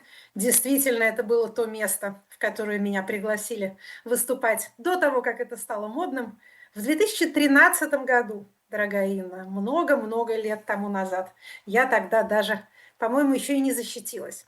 А прежде чем я начну свою часть выступления, у меня вопрос по технической части. Вы назвали ту обширную географию стран, откуда нас смотрят. А скажите, у нас идет ли запись, и будет ли эта запись потом выложена в публичном доступе? Да, у нас сейчас мы работаем в формате вебинара, но у нас идет запись, и потом мы будем всем делиться и в наших группах, и в сети. То есть это будет выложено в открытом доступе в сети? Да. Спасибо. Это полезно знать всем говорящим. Я хочу начать с того, что продолжить некоторые из тезисов предыдущего оратора. Я очень рада была слышать знакомые названия, в частности, компанию People First, поэтому со своей стороны из Берлина хочу доложиться, не вдаваясь в избыточные детали, что эта компания идет, что ее цели и положения являются руководством к действию для многих людей, которые общаются с немецкими государственными и парламентскими структурами. Давайте так это сформулируем. Задача состоит в том, чтобы сделать вопрос о политзаключенных в России и о гражданских заложниках в России такой же частью любого переговорного процесса, каковой являются обмены военнопленных. Мы испытываем, скажем так, некоторые надежды, глядя на то, как эти обмены продолжают происходить вне зависимости от того, что происходит между обменивающимися сторонами на других фронтах. Кроме того, определенный аккуратный оптимизм могут внушать последние события в Беларуси. Я немножко скажу пару слов о том, что там происходит. С начала февраля приблизительно этого года новая американская администрация стала искать каких-то подходов для сепаратных переговоров, скажем так, с белорусским руководителем. И к некоторому нашему удивлению оказалось, что освобождение политзаключенных является частью этих переговоров. Предполагалось, и, честно говоря, я тоже так думала, что нынешняя американская администрация, в общем, не очень много дела есть ни до каких политзаключенных, ни далеких, ни близких, и вообще это проблематика прав человека у них считается принадлежностью скорее предыдущей администрации. Однако мы видим, что белорусского лидера они каким-то образом уговорили, на чем-то с ним сторговались, и вот люди вышли на свободу и, более того, даже продолжают выходить на свободу. Это может быть не очень, скажем так, рациональная корреляция, что если в Минске получилось, то, может, и в Москве тоже чего-нибудь получится, но в целом, скажем так, то, что вообще этот вопрос является предметом обсуждения, и это обсуждение дает какие-то практические результаты, это внушает нам тоже определенные надежды. Возможно, мы черпаем эти надежды, что называется, там, где можем их взять, потому что нам все равно нужно продолжать нашу работу, вне зависимости от того, вдохновлены мы или мы, так сказать, в унынии. Работать-то надо все равно. Поэтому мы смотрим на те признаки, которые кажутся нам способствующими тем процессам, которые мы сами пытаемся продвигать. Еще о таких прикладных политических обстоятельствах, скажем так, и обстоятельства, и последствия предыдущего обмена здесь в Германии вызвали разную реакцию. Внутриполитически это не вполне было воспринято однозначно хорошо. Немцы не очень были рады тому, что их руководство таким образом переломило через колено их собственную судебную систему, что вот отпустили убийцу, ну вот и в обмен не то чтобы, в ответ не то чтобы получили какую-то однозначную благодарность. Поэтому здесь не вполне легкая и подготовленная почва для того, чтобы продолжать работу по этому направлению, но тем не менее работу эту продолжать каким-то образом надо. Я вот хочу сообщить присутствующим, что она ведется. Возвращаясь к, скажем так, теоретической рамке нашей темы, могу со своей стороны сказать следующее. Понятно, что примеры Второй мировой войны и ее последствий первыми приходят на ум и первыми упоминаются, когда речь идет о международном праве, о восстановлении справедливости, о универсальном понятии прав человека. Это тот период, это те события, которые сформировали наш нынешний мировой порядок. Беда состоит в том, что это было, как любое крупное историческое событие, во многом уникальная констелляция обстоятельств, это первое. И из этого не следует, что такого же рода констелляция, такого же рода сочетание причин и следствий случится когда-нибудь еще раз. И второе, беда состоит в том, что ровно этот мировой порядок, который складывался после Второй мировой войны и просуществовал 80 лет, в общем, очевидно, подвергается сейчас трансформации. Я не буду говорить сейчас, что он разрушен, и что ему на смену идет какой-то порядок новый, потому что Михаил вот упомянул эту формулировку «новый порядок», да, и назвал ее гитлеровской, каковой она, собственно, и является. Понимаете, вот эти политические явления, которые возникают на сломе эпох, очень любят объявлять себя новым порядком. Эта формула предполагает за нами будущее. Вот был старый порядок, он разрушился, а вот теперь будем мы. Если мы вспомним итальянского философа Антонио Грамши, который как раз вот в таком переломе жил, собственно, отсидел и умер, то ему принадлежит формулировка, которую сейчас довольно часто цитируют. Она как раз о смене формаций. Новый порядок умирает, старый порядок умирает, новый силится родиться, старается родиться. Это время чудовищ. Или, если переводить буквально, это время монструозных политических форм. Вот эти вот чудовища, о которых он пишет, его, в общем, съели, он не дожил до нового порядка. Но нам с вами важно помнить, что переломное время не есть новое время. Это щель между временами. Наш с вами исторический период, к сожалению, если вообще проводить исторические параллели, что мы не очень любим делать, может быть, наиболее адекватно будет сравнивать действительно не с военным и послевоенным, а с межвоенным периодом, с так называемым интербеллумом. Грамши свое время называл интеррегнум, междуцарствие. Время между двумя вот этими самыми порядками, время между двумя укладами.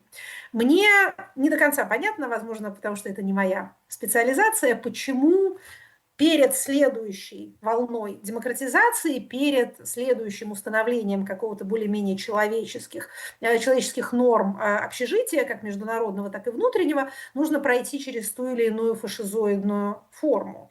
Хотелось бы, чтобы человечество научилось как-то обходиться без этого, но как-то вот пока не особенно, скажем так, получается. Жизнь человеческая коротка, поэтому вот это время промежутка, это время чудовищ может поглотить судьбу целого поколения.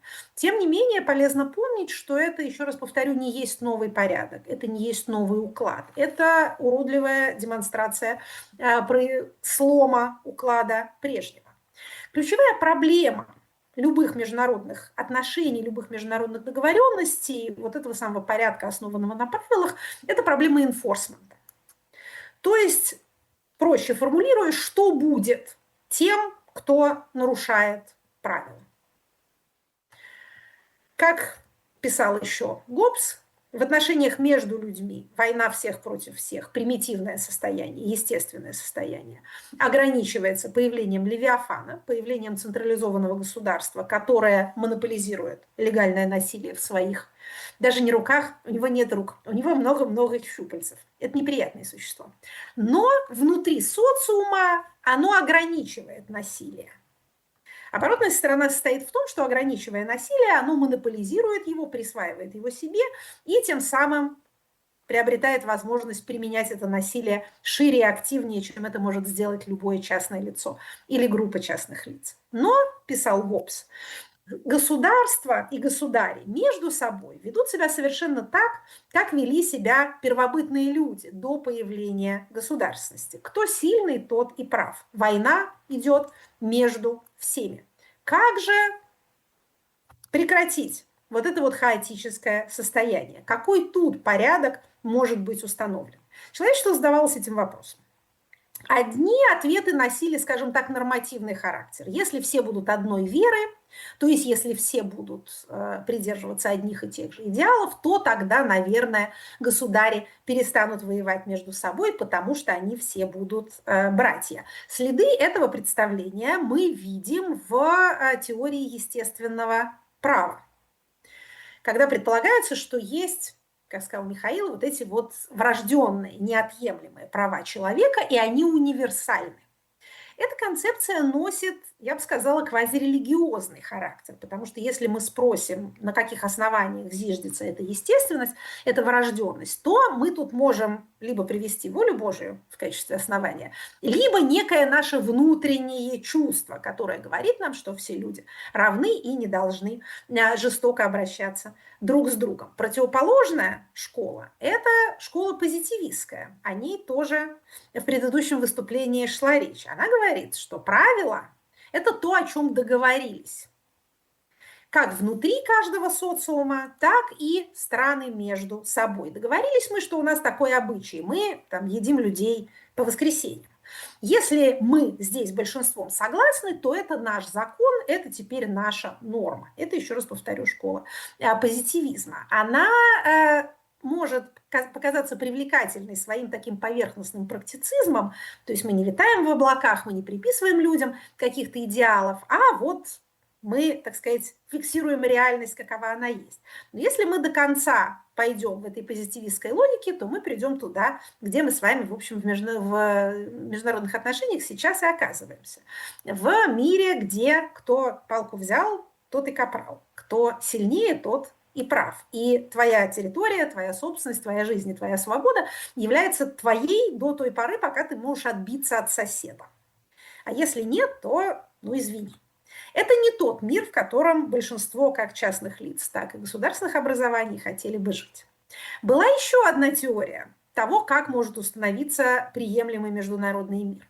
Она принадлежит голландскому политическому философу Гуго Гроцию. Она известна в английском обиходе как gentle commerce, благородная торговля или мирная торговля. Гроций был голландцем. Собственно, периода голландского золотого века Голландия богатела на торговле, и его идея состояла вот в чем. Религиозная, так сказать, общность не дает нам гарантии мира, а вот если все страны будут торговать друг с другом, то они не будут друг на друга нападать, не будет им смысла воевать. В некотором роде эта теория, скажем так, вечного мира, или, по крайней мере, устойчивого мира, является частью также нового мирового глобального порядка. Действительно, торговля выгоднее, чем война, и действительно безопасность торговых путей, морских и сухопутных, в общих интересах, поэтому страны, в общем-то, заинтересованы в том, чтобы торговля могла продолжаться, даже если у них какие-то между собой происходят несогласия. Проблема с этой версии, с этим, так сказать, способом обеспечения международного мира состоит вот в чем. А как быть с теми, кому выгоднее воевать, чем торговать? Такие же тоже найдутся. Послевоенный порядок, так называемый долгий мир, который вот сейчас, так сказать, переизобретает самое себя, давайте так это назовем, был во многом основан на третьем подходе, на подходе третьего типа, на доктрине гарантированного взаимного уничтожения. Как сказал один американский внешнеполитический деятель, договоры не останавливают войны. Nukes prevent wars, он сказал. Contracts don't prevent wars, nukes prevent wars. Ядерные бомбы предотвращают войны. Никто не хочет быть гарантированно уничтоженным. Поэтому большие державы не нападают друг на друга, а малые державы, если и безобразничают, то это не так важно для мирового порядка, а вообще большие державы за ними присматривают. Это вот этот вот самый, так сказать, рецепт долгого мира. Может быть, специалисты по международному праву скажут, почему доктрина гарантированного взаимного уничтожения перестала работать. Почему ядерные державы вступают в конфликты с неядерными, или даже, как мы видели в случае с Индией и Пакистаном, ядерные державы вступают в конфликты между собой. Правда, этот конфликт пока вроде бы на наше общее счастье приостановился. Но понятно, что старый порядок как-то деморфировался, скажем так. Он перестал, возможно, удовлетворять кого-то из участников, эти участники начали его ломать, а он начал ломаться. Действительно, кажется, что Россия выступила тут пионером этого нового беспорядка, и то, что казалось, скажем, в 2008 году девиацией, или даже в 2014 году казалось девиацией, теперь, в общем, является чуть ли не общей нормой. Не все воюют с таким, так сказать, я бы сказала, с таким бездарным остервенением, как это делает Российская Федерация, но некоторые общие ощущения, что сейчас можно переиграть то, что вам не нравилось в предыдущем мировом укладе, оно, кажется, распространяется среди мировых лидеров. Можно перевоевать недовоеванное, можно сделать это как-то лучше, чем оно было. Действительно, такое ощущение, что именно сейчас мы видим какое-то, может быть, отыгрывание итогов Второй мировой войны, а может быть, это и есть завершение, настоящее завершение Второй мировой войны. Я, сидя здесь в Германии, ощутила некоторый, так сказать, неприятный холодок этого исторического момента, когда здесь началась дискуссия о том, не надо ли Германии вернуть атомную бомбу. Ну, то есть не вернуть, а как-то получить. А то что это такое? У разных нехороших стран она есть, а у такой замечательной страны, как наша, у нее почему-то нет. В общем, если мы вспомним, вся Организация Объединенных Наций и ее Совет Безопасности были созданы для того, чтобы контейнировать Германию. Теперь оказывается, что это уже не такая первоочередная задача, и здесь в Германии видны даже уже не признаки милитаризации, а, в общем, разворот к этой политике. И про призыв на военную службу стали активно разговаривать, и новые объемы финансирования военно-промышленного комплекса – это уже реальность. Ну вот видите, может быть, и до атомной бомбы дело тоже дойдет. Итак, те рецепты какого-то сдерживания, войны всех против всех на международном уровне были опробованы. Я бы не сказала, что они все провалились.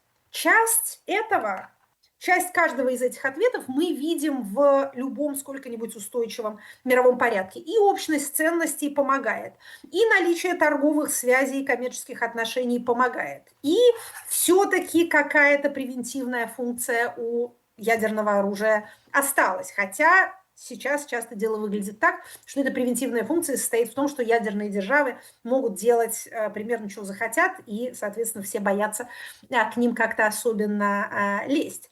Так что человечество не то чтобы провалилось в своей миссии, но, как мы знаем, с внутриполитическим устройством нельзя установить демократию раз и навсегда.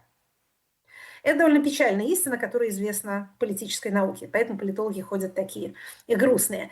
Нельзя сказать, что вот сейчас у нас такой порядок, который уже нельзя сломать, его нельзя испортить. Мы сделали свою работу, отряхнули ручки и пошли жить беспечной жизнью. Демократию надо переподтверждать регулярно. Сама эта регулярность совершенно необходима. И нет ни одного политического режима, нет ни одной политической системы, которая была бы застрахована от порчи. Никто не может сказать, что именно с нами это никогда не произойдет. Это только с соседом может произойти. Это у соседа может быть авторитарная деградация, авторитарный регресс, а у нас нет. Наша демократия навсегда, потому что мы такие хорошие демократические люди. У этого печального принципа есть светлая сторона. Нет никого, кто был бы приговорен к автократии навеки. Продолжая этот принцип, расширяя этот принцип до международных отношений, мы должны сказать, что никакой мировой порядок тоже нельзя установить навсегда. Лозунг «Never again» хорош в качестве руководства к действию, но мы с вами должны помнить, что в социально-политической жизни ничего не бывает ни навсегда, ни никогда. Формы человеческого поведения, в общем, ограничены. И, к сожалению, мы не можем сказать, что какую-то из них или какие-то из них мы избыли навсегда. Ну, как-то удалось отказаться от массового применения каннибализма и человеческих жертвоприношений, хотя нельзя сказать, что этого совсем не происходит, но и авторитаризм, и репрессии, и межгосударственные войны, и примитивные конфликты за территории, которые казались ушедшими в прошлое, на самом деле время от времени, скажем так, происходят. Поэтому хочется как-то предостеречь человечество от самоуверенности, которая говорит, это мы навсегда оставили в прошлом. В нашей области, в нашей сфере социального никакие идеи не умирают совсем, и никакие практики не являются полностью отжившими. Я боюсь, что у меня нет какой-то резолютивной части. Я верю в человечество в том смысле, что я думаю, что оно, так сказать, переизобретет порядок на еще какой-то исторический отрезок. Я надеюсь, что мы доживем до этого переизобретения и сможем принять в нем посильное участие. Я всячески поддерживаю тезис предыдущего оратора о том, что отсутствие готовых планов под подушкой, отсутствие конституционного проекта под подушкой сгубило многие окна возможностей, захлопнуло многие окна возможностей раньше, чем они могли бы захлопнуться. Когда они открываются в жизни отдельной или страны, или целых регионов, то вот в эту щель надо засовывать любую кочергу, которая окажется у вас под рукой. И наилучшим таким, так скажем, препятствием для закрытия этого окна возможностей являются уже готовые проекты преобразований. Никакой из них не будет реализован полностью, так как он написан. Но иметь их, что называется, полезнее, чем не иметь. Наверное, самое последнее, что я скажу, чтобы не перебирать свое регламентное время, это следующее. Если мы сможем, если мы будем настолько счастливы, что у нас будет возможность извлечь уроки из того, что мы сейчас переживаем, то я бы сформулировала следующее в качестве основного.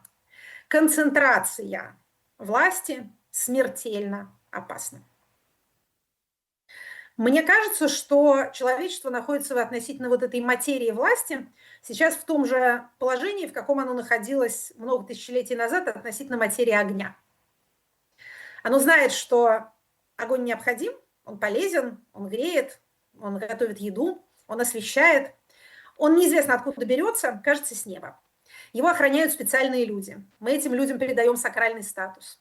Это жрецы, это весталки, это пращуры, это какие-то специальные старцы, которые должны поддерживать этот огонь. Если он погаснет, мы погибнем, останемся в темноте, замерзнем. Откуда его снова брать, мы не знаем. Он опасен. Если за ним не приглядывать, он все сожрет. Мы не можем без него жить, и мы не можем к нему прикасаться. Как с этим быть? Ну вот пока молимся, понимаете? Пока мы молимся на наши источники власти. Мы еще пока в этой фазе. Я очень надеюсь, что эту энергию политической власти, которая имеет свойство концентрироваться, которая имеет свойство монополизироваться и убивать людей, но избавиться от которой, так сказать, затоптать и жить без этого мы тоже не можем. Я надеюсь, что мы станем больше в ней понимать, и мы овладеем искусством и наукой ее распределения и сможем поставить ее на службу человеку, помня, что она все равно всегда будет для людей опасна. На этом я завершу. Спасибо большое за внимание. Если будут вопросы, буду счастлива на них ответить.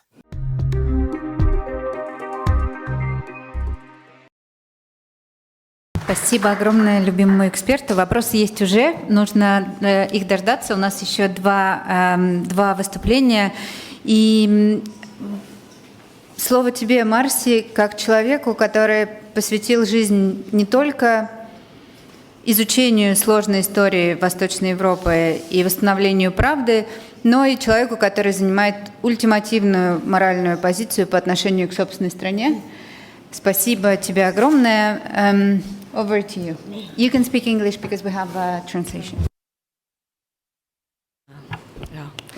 Извините, что я буду говорить по-английски. Но когда я говорю по-русски, я не знаю, где должно находиться ударение. Это ужас для всех, к сожалению. So let me say a few words first. I think about myself because I think I'm the only American here. And I'm not occupying an innocent position in that respect. My own country is a catastrophe at the moment, and I am implicated in that the way that we all are implicated in the societies of which we're a part. And I think about that every day. I also occupy a position as a little bit of a bezrodny cosmopolite who spent a lot of my life in other countries.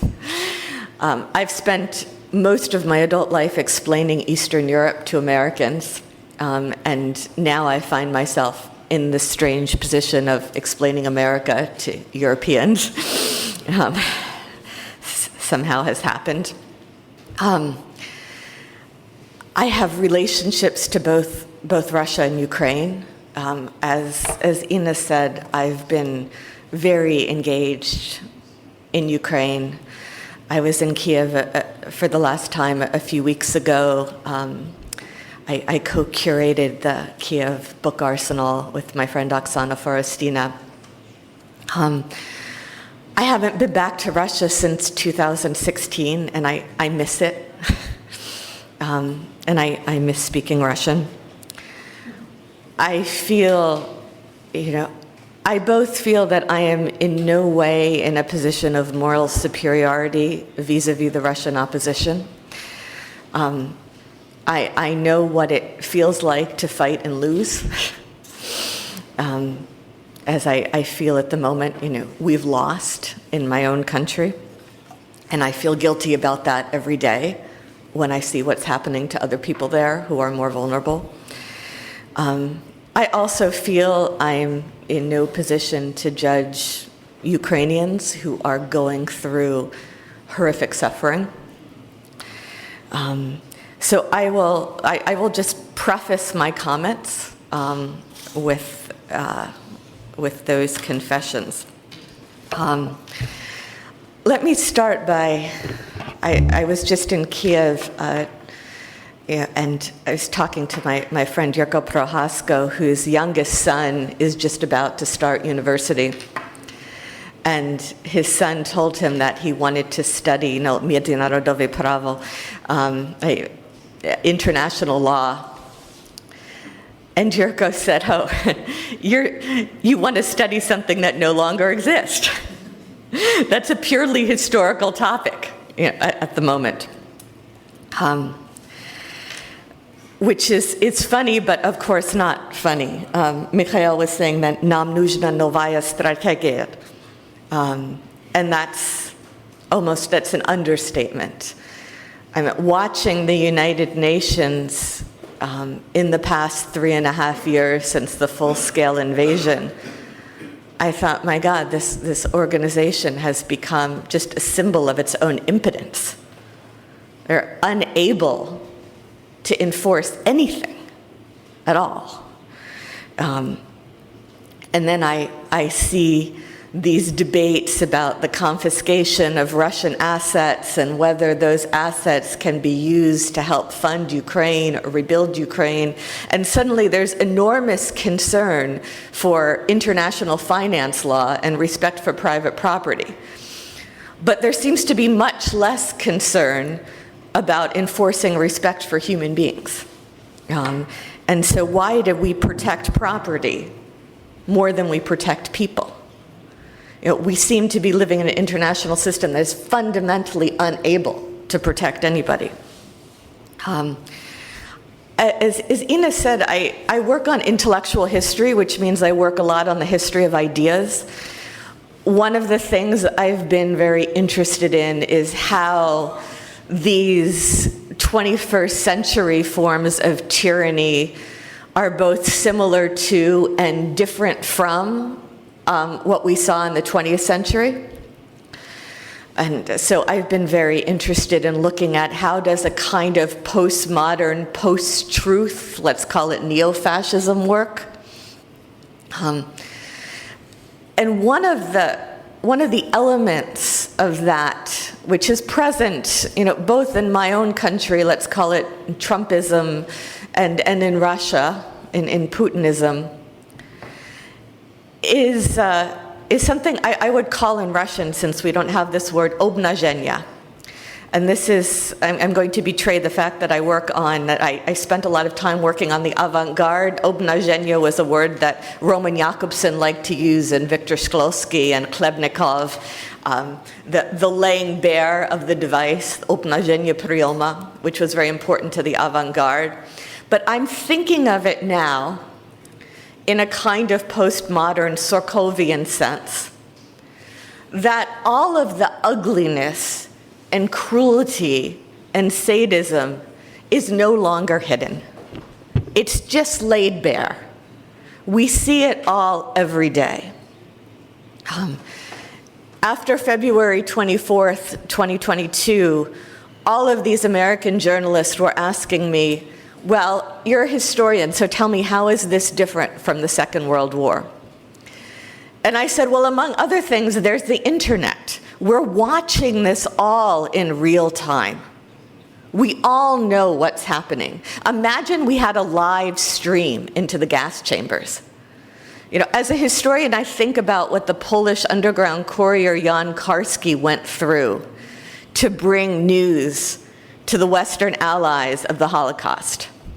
He had been tortured by the Gestapo, he had teeth ripped out, he was smuggling a microfilm report that he had compiled after having been smuggled into the Warsaw Ghetto by Jewish colleagues in his tooth. You know, he had to make it across war-torn Europe. You know, he goes to the United States, he's telling people the story about what's happening in the Warsaw Ghetto, what's happening in Treblinka. People don't believe him. There's a famous scene where he goes to the Supreme Court justice, and the justice says, I'm not able to believe you. And Karski says, are you suggesting I'm lying, sir? And the justice says, no, I'm not saying you're lying, I'm just unable to believe you. Now we have a live stream. Now we're watching it all, every day. You know, my own country has descended from, you know, casual exposure of its crimes to actual performative reveling in sadism. As the Trump administration was chaining up Latin Americans to send to this notorious prison in El Salvador, the White House sent out an official Twitter message that they posted with close-up video of these men their feet being put in chains, with the sound of the chains rattling, and the slogan ASMR, which my 12-year-old daughter had to explain to me was an Instagram genre of pleasurable sounds, vaguely erotic. You know, we've actually graduated, you know, from just kind of obnażenie, as in we're not trying to hide the crimes, you know, to actual kind of sadistic performative sadism. I think in some way that obnażenie has blinded us. I think it's one way in which the opposition in my own country has been disempowered. We spent the whole first Trump administration trying to reveal what was hidden, when the problem was not what was hidden, the problem was what we had normalized.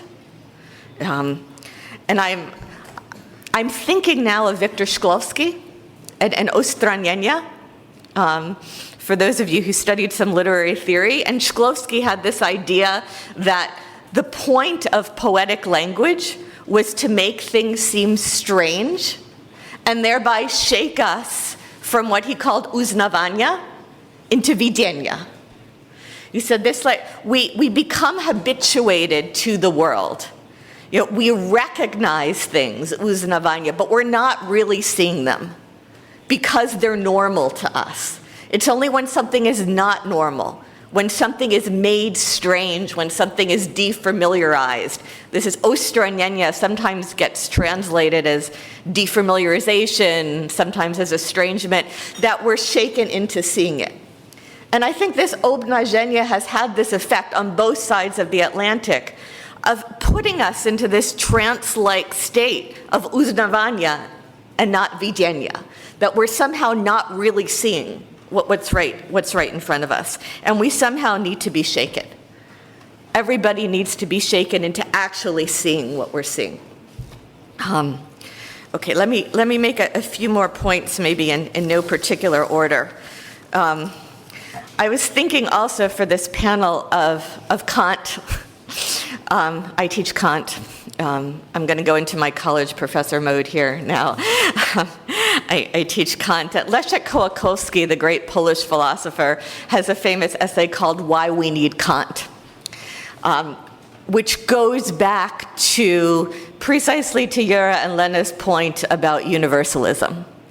Why do we need a concept of the human being that is universal and therefore abstract? And Kołakowski says we need that universal abstraction because as soon as we defer only to the particular, we start excluding people. You know, and we need to keep going back to a universal concept. In philosophy, we often move from the singular to the universal. You know, I'm a historian who deals a lot with philosophy. In history, we tend to use a mediating third level, be it nation or class or religion or generation, to mediate between the singular and the universal.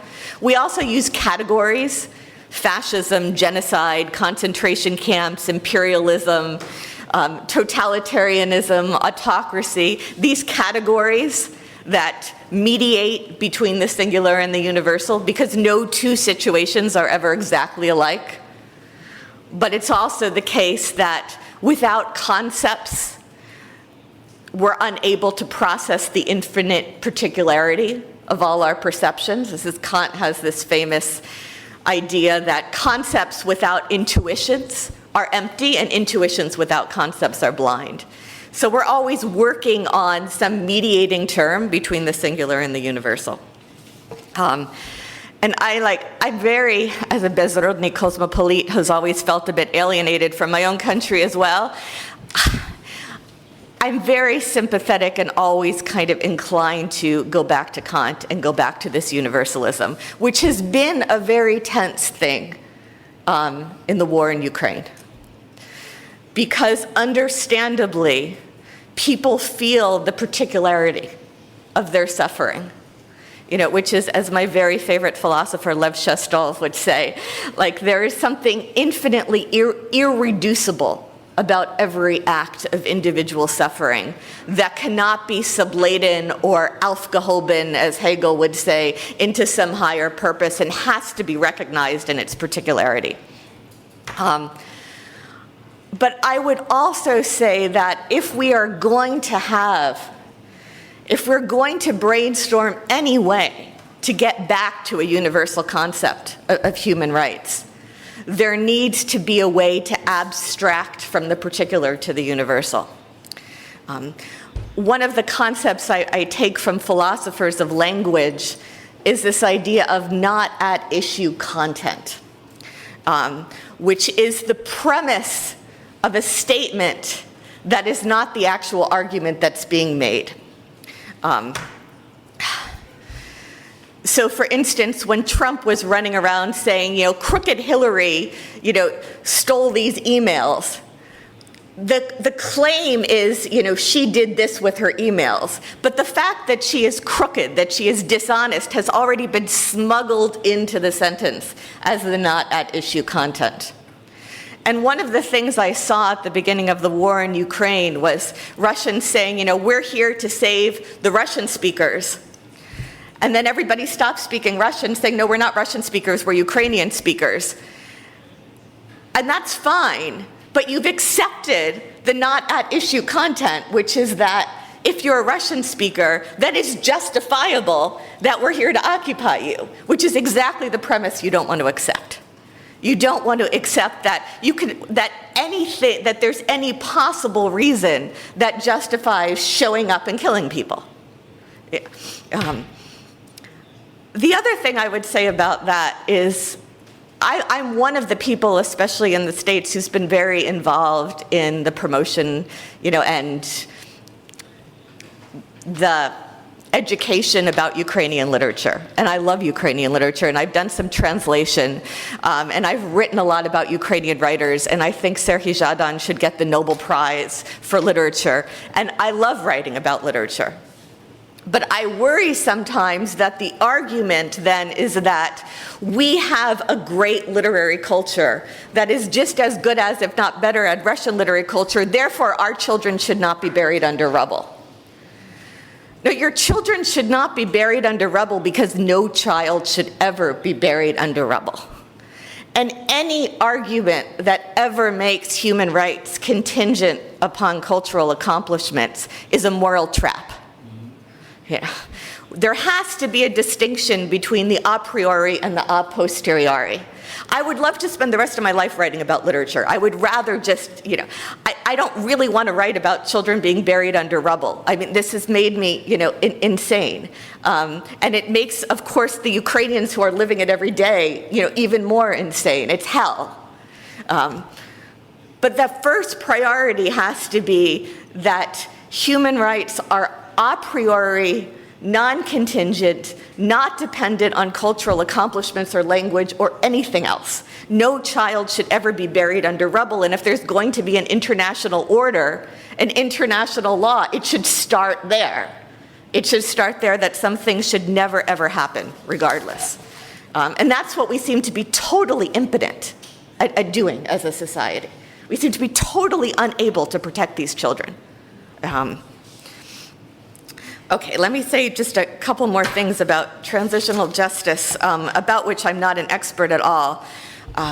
Although I was just talking with some people in Kiev from the Reckoning Project.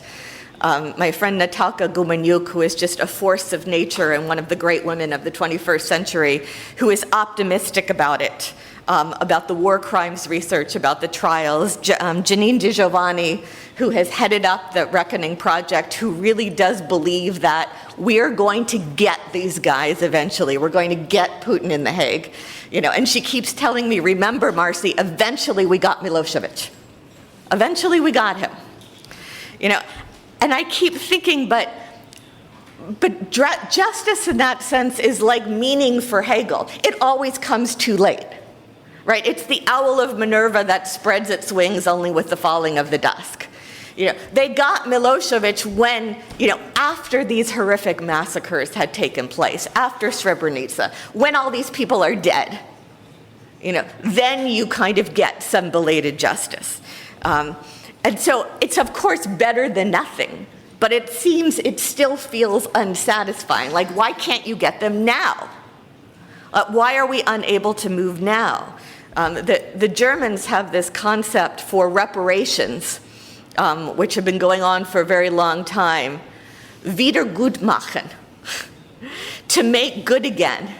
And when I realized that that was the word that they used in German for reparations, something is wiedergutgemacht, I thought this is a purely utopian concept. You can't make it good again. You can't bring back people from the dead. You can't compensate the mother who lost her child with any kind of money or funds. So this Wiedergutmachen, or like, it's better than nothing, but the idea of it strikes me as deceptively utopian. I agree with the people first. The first priority has to be bringing back the people who are still alive. You know, all of those captives, all of those people in prison, all of the children who have been taken, that has to be what comes first. You have to start with people. Okay, I'm sure you know all this. Let me just say a couple things in my state of general despair. Maybe 20 years ago or so, I was talking to my friend Kostek Gebert, a Polish Jew who was very involved in underground publishing and Solidarity. And after the fall of communism, he was Gazeta Wyborcza's correspondent in Bosnia during the Yugoslav wars. And years after those wars, he was in Indiana to give a lecture, and we spent this long night, you know, sitting at a table and talking, and he was telling me these stories about Bosnia, you know, and the massacres in Bosnia. And he said, you know, then I realized what never again means. Never again means that never again may Germans kill Jews in gas chambers in Poland. That's it. That's all it means. It doesn't actually mean the world has taken any steps to protect people in general. You know, it means that we are not going to let this specific situation be replayed. And that's always stayed in my mind. The other thing I want to throw out is an essay that my brilliant philosopher friends in Kiev, Volodymyr Yermolenko and Tanya Olgarkova, wrote, called Crime Without Punishment and Punishment Without Crime, about Russia. Yeah, and they said that there are really two groups of people in Russia. There are these oligarchic, untouchable Übermenschen who can commit the most horrific crimes with impunity, and nothing ever touches them, and there's no accountability. And then there are masses of ordinary people who are vulnerable to proizvol, which is a word we lack in English, although we now have the phenomenon very much in the States. Anyone can just be taken off the streets. That's произвол. He said, and then there are these masses of people in Russia for whom can be, for any little thing or for nothing, can be taken away and thrown in prison. And they're helpless. He said, in both cases, you don't have an accountable, responsible subject. In both cases, you have a crisis of subjectivity because you don't have a subject that is able to take responsibility. And I think that was key. I think there's something, that connection between responsibility and accountability, and there ever being some kind of justice. Okay, in the interest of not ending on a despairing note, I'm going to end with a somewhat uplifting Hannah Arendt quote.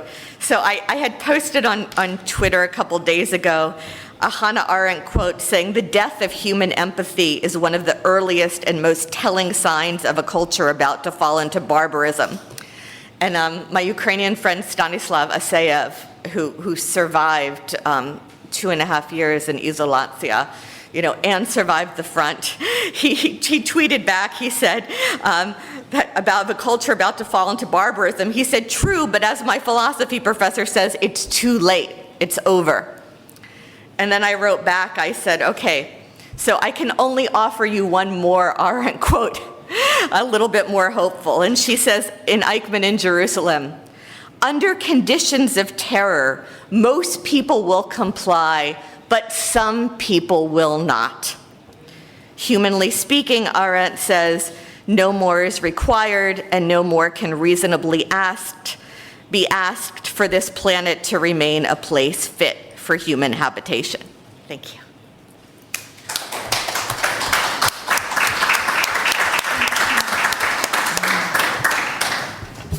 Я только хотела тебе сказать, Марси, что ты не только американцам объясняла про то, что происходит в Восточной Европе, но только после встречи с Тимом и с тобой я поняла, что моя семья тоже прошла через Голодомор. Не из уроков истории в собственной школе я об этом узнала, а из ваших книг. Витис, мы начали с практика и подошли к тебе. Я не знаю, как ты это делаешь, но я просто еще раз говорю тебе спасибо. Over to you. Спасибо большое. Я, может быть, тезисно, потому что хотелось бы еще иметь какой-то разговор. Начну с цитаты Элеонор Рузвельт, которая как бы была и основателем Freedom House, моей организации, и также участвовала в создании международной системы ООН, про которую мы говорим тут с такой позиции, что якобы все разрушилось. И действительно, я думаю, что оппоненты, те, которые хотят разрушить эту всю систему, они добиваются этого, что мы приняли это как ничего не работает, все потеряно, и шли в какую-то деспирацию, и в принципе опустили руку. Элеонор Рузвельт, одна из цитат, может быть, она не слишком четкая, но что свобода под собой подразумевает и большую ответственность. В принципе, в нашей панели ответственность одна из частей нашего разговора. И я, в принципе, вижу это как две чаши темины, вот где есть правосудие и где есть ответственность, где мы видим вопрос системы, в которую, в принципе, не особо наверняка верим из того, что или думаем, что она недостаточно работает, и ответственность. И тут вопрос, где в данный момент, когда система не очень-то работает, это требует наших индивидуальных, очень больших усилий, ответственности работать, и чтобы эти часы весов, чтобы эта универсальность, что правосудие начала работать и получать какой-то автоматизм.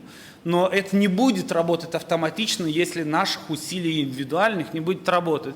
Я в не одном семинаре, в пару семинарах помню, что старался напомнить вам, как мы с ЛГБТК-сообществом, представителей из России, после 2017 года ужасающих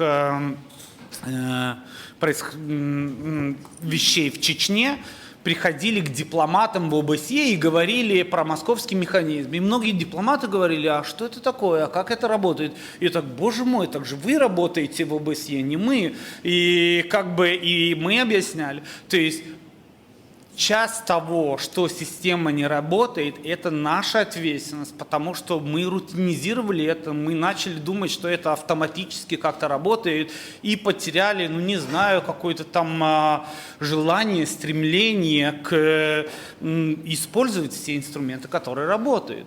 Когда ты говоришь, что, и я помню очень хорошо, я еще в 2014 году говорил, что надо исключать Россию из госбезопасности, Совета госбезопасности ООН. Все такие смотрели на нас, разве это возможно? Конечно, это возможно, если к этому делать какие-то усилия. Сейчас, когда говорит наш профессор Ландсбергис, это наверняка имеет какой-то другой вес, но в принципе надо к этому стремиться. И да, наверняка я бы в этом философическом раскладе, как Ekaterina Schulmann сказала, был бы в плане тех нормативистов, но быть только нормативистом и говорить про это, и ничего не делать в практике, конечно, это такое,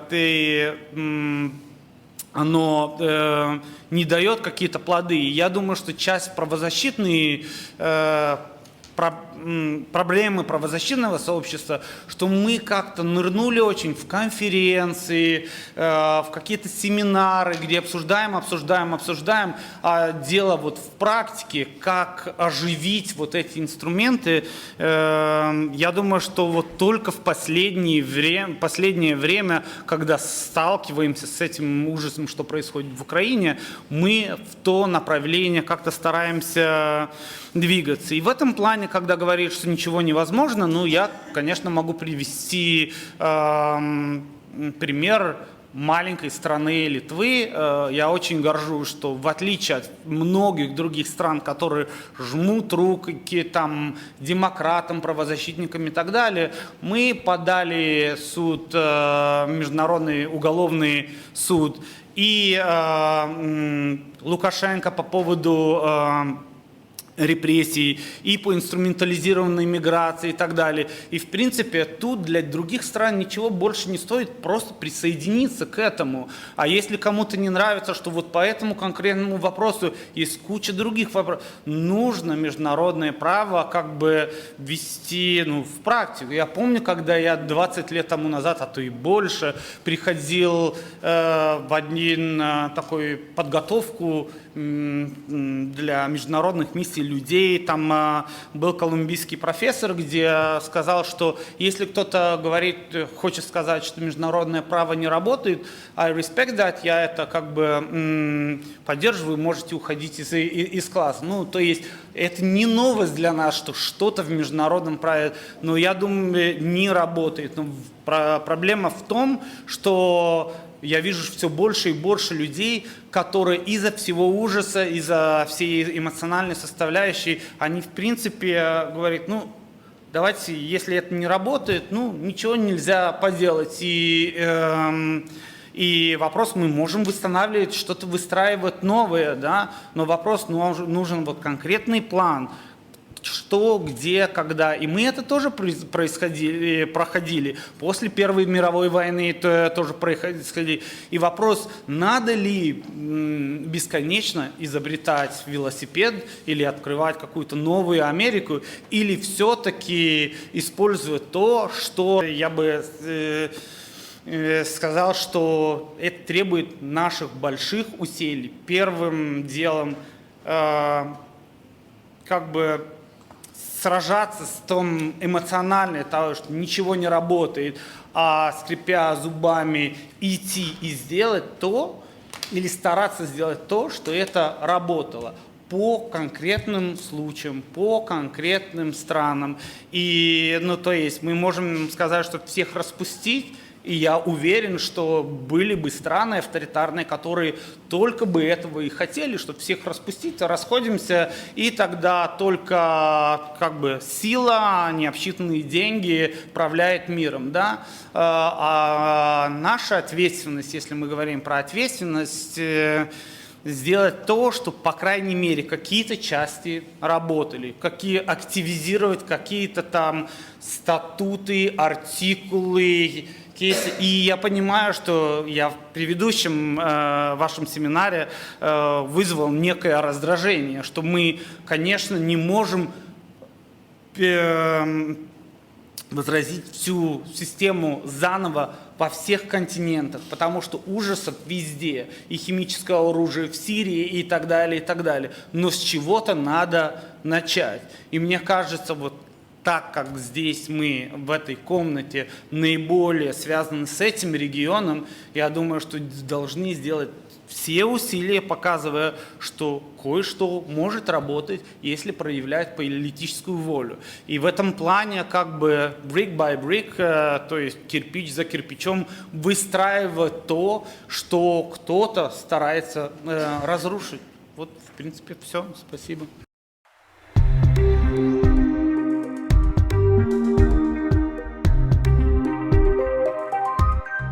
Thank you so much.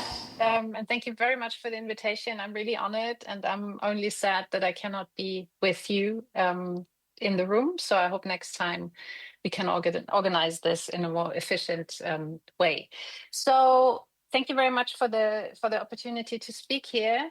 The organizers asked us to reflect on a new security framework and to focus especially on, or think especially about the role of society.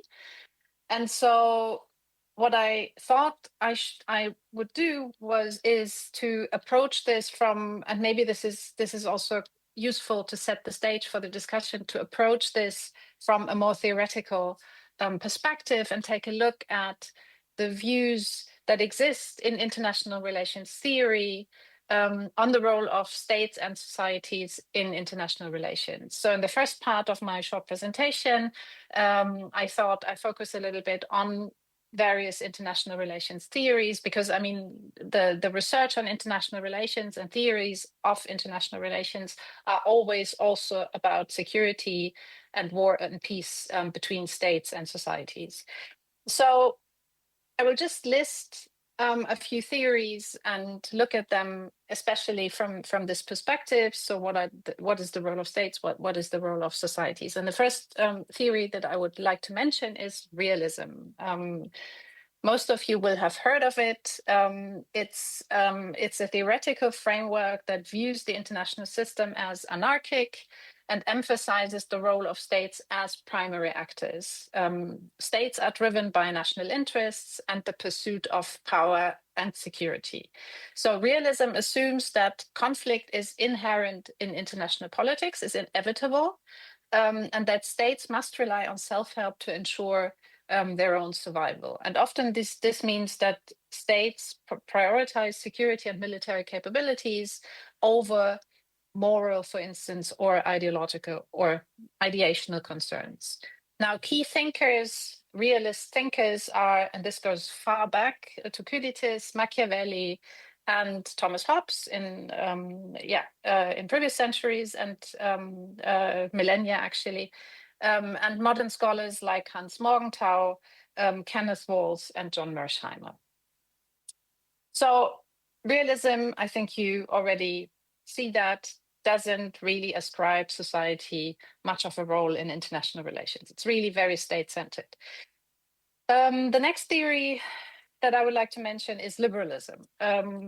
This is a theory that emphasizes cooperation, international institutions, economic interdependence between states, and the role of domestic politics. So a completely different perspective, the role of domestic politics in shaping the external behavior of states. Unlike realism, liberalism assumes that conflict is indeed is not inevitable. So it's possible to avoid conflict, and that progress in international relations through cooperation, through rules, through international law and international organizations and institutions is possible. So it highlights the importance of democracy, the rule of law, human rights. It argues that democratic states are more likely to maintain peaceful relations than autocracies. And here, key names are Immanuel Kant, for instance, but also Woodrow Wilson, and contemporary scholars, again, are, for instance, Robert Keohane or Joseph Nye. So here, completely different perspective, strong role of domestic politics, elites, interest groups, and also societies. Then we have constructivism in international relations theory. And this is a theoretical perspective that emphasizes the role of ideas, identities, norms, and social interactions among actors. So these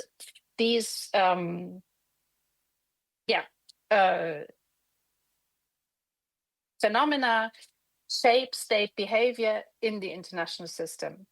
Constructivism argues that international politics is not only driven by material factors, unlike realism, like power and wealth, but also by how states actually perceive themselves and other states.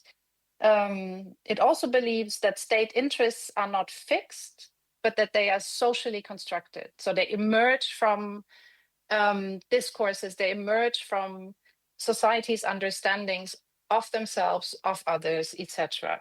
And these are historical, cultural, and ideational contexts and processes. Constructivism is compared to realism and liberalism, is a relatively new theory, and key scholars here are, for instance, Alexander Wendt, Peter Katzenstein, or Martha Finemore. So here, societies, and especially societal discourses, ideational identity processes, etc., play a crucial role. Then there is, for instance, feminism in international theory, which focuses on how gender shapes global politics, and feminism very much highlights the often overlooked experiences and roles of women in international affairs. So it critiques traditional IR theories across the board, so realism, liberalism, also constructivism and others, for being male-dominated and for ignoring issues like gender-based violence, inequality, and the impact of war on women. Key scholars, for instance, Cynthia Enlow, and Tickner, or Carol Cohn. So here we have a very specific focus on society and on the role of gender relations and women in society. And the last theory that I would like to describe in, a little bit more comprehensively is the English school, which is very interesting when you look at the role of society. So the English school views the international system as a society of states. So it basically says from the onset that the international system is a society of states that, despite operating in an anarchic environment, so similar assumption like realism, share common norms, rules, and institutions. So it blends elements of realism and liberalism. It recognizes both power politics and the importance of international law, diplomacy, and moral values. So in the English school, there is a distinction between the international system. So this is basically the level on which states interact, international society, which shares rules and institutions, and a world society which focuses on individuals and global humanity, as it's called in the English school. And here, the key scholars are, for instance, Hadley Bull, Martin Wright, and Barry Buzan. For the sake of simplicity, I will not talk about Marxism, anti-colonialist studies, or post-structuralism, but there are more theories to be discussed with regard to the role of societies and states in international relations. But I think for our purposes, it's enough to look at these 5 that I mentioned. Now, if you look at the,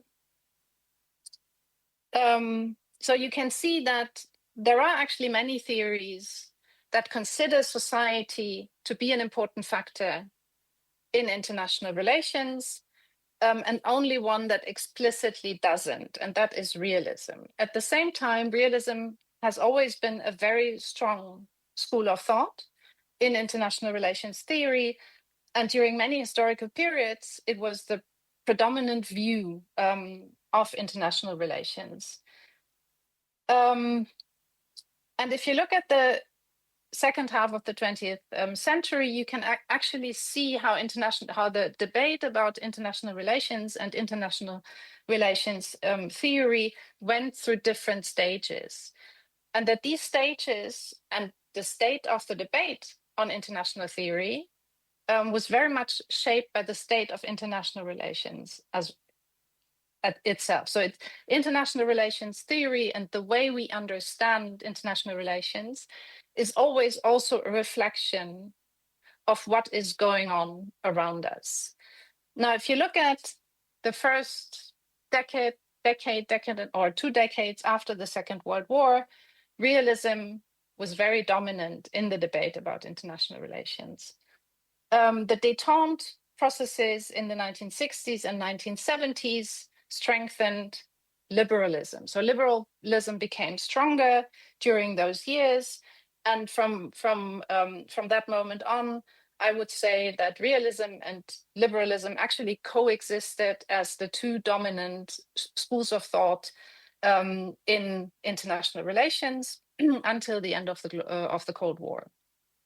The end of the Cold War brought the as we call it, the constructivist turn in international relations theory, which is actually quite interesting. And you can really see how the change in international relations that happened at the end of the Cold War shaped the debate about international relations. So what scholars observed in terms of the collapse of the Soviet Union, democratization in many states, the role of societies in these processes, changing identities also after the end of the Soviet Union and the independence of post-Soviet states, also Central Eastern European societies, the perceptions of friends and enemies, etc. This all had a very, very strong impact on the theoretical concepts that were used to analyze international relations, and constructivism,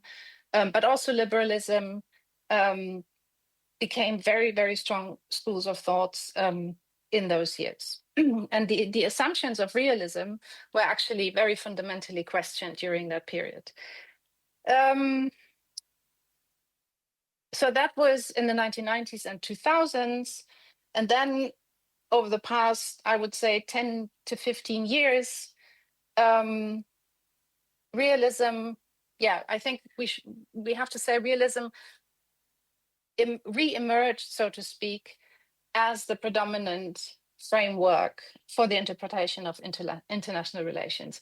And this, again, had a lot to do with developments in the international system itself. So I think this really had a lot to do with the fact that the world was not becoming more peaceful. War did not disappear. The basic assumption of liberalism that it would be possible to basically reduce conflict between states through international institutions, through the United Nations, and so and through international law. On the contrary, armed conflict persisted, and they also spread across the world. International law and international organizations are being weakened by the behavior of many states, and this is also a trend that is basically increasing and has been increasing for a number of years. Autocracy is gaining ground as a form of government worldwide.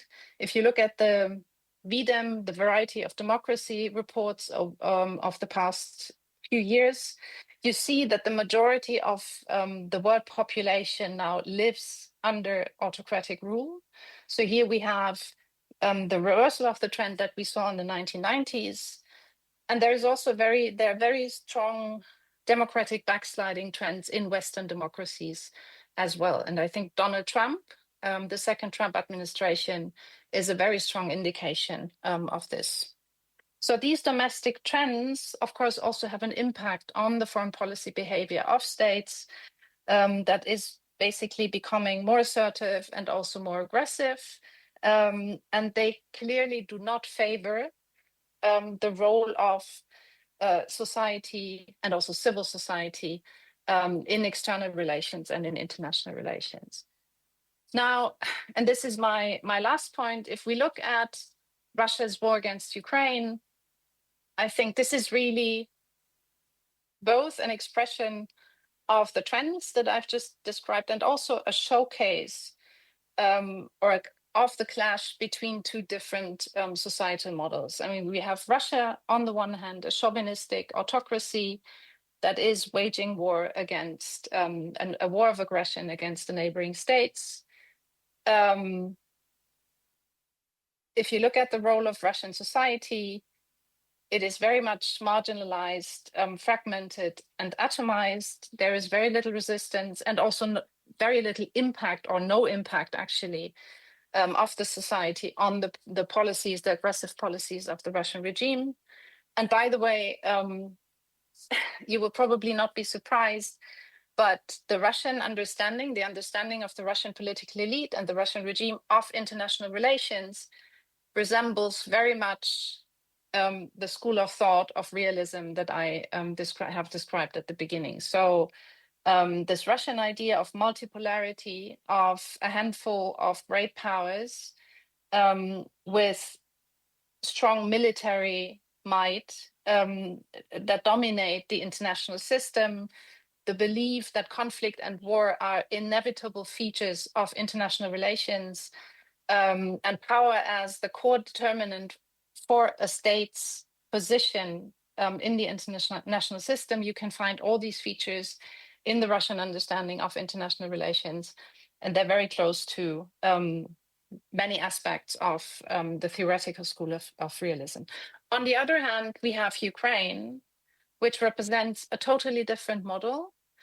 And I would like to emphasize this, especially with a view to Ukrainian society. So in Ukraine, we have a very strong civil society and society, which really is the core of Ukraine's resilience against the Russian attack. It plays a very important role, both in the defense against this attack, but also, for instance, in relations between Ukraine and the European Union. So this is a society that really has an impact also on the external behavior, on the external relations of Ukraine with different actors. So to conclude, I think, I mean, the future, because I mean, the panel is about a security framework, a future security framework for Europe and the world. And if we look at these two models that are involved in this terrible war, I think the future of European security and also the role of society in this future will very much depend on the outcome of the war. This is actually the main determinant of the future of European security. So which of the two models will survive, will basically persist. And this will have very strong implications also for not only for European security, but indeed also for international security. I would stop here and I look forward to the discussion. Thank you.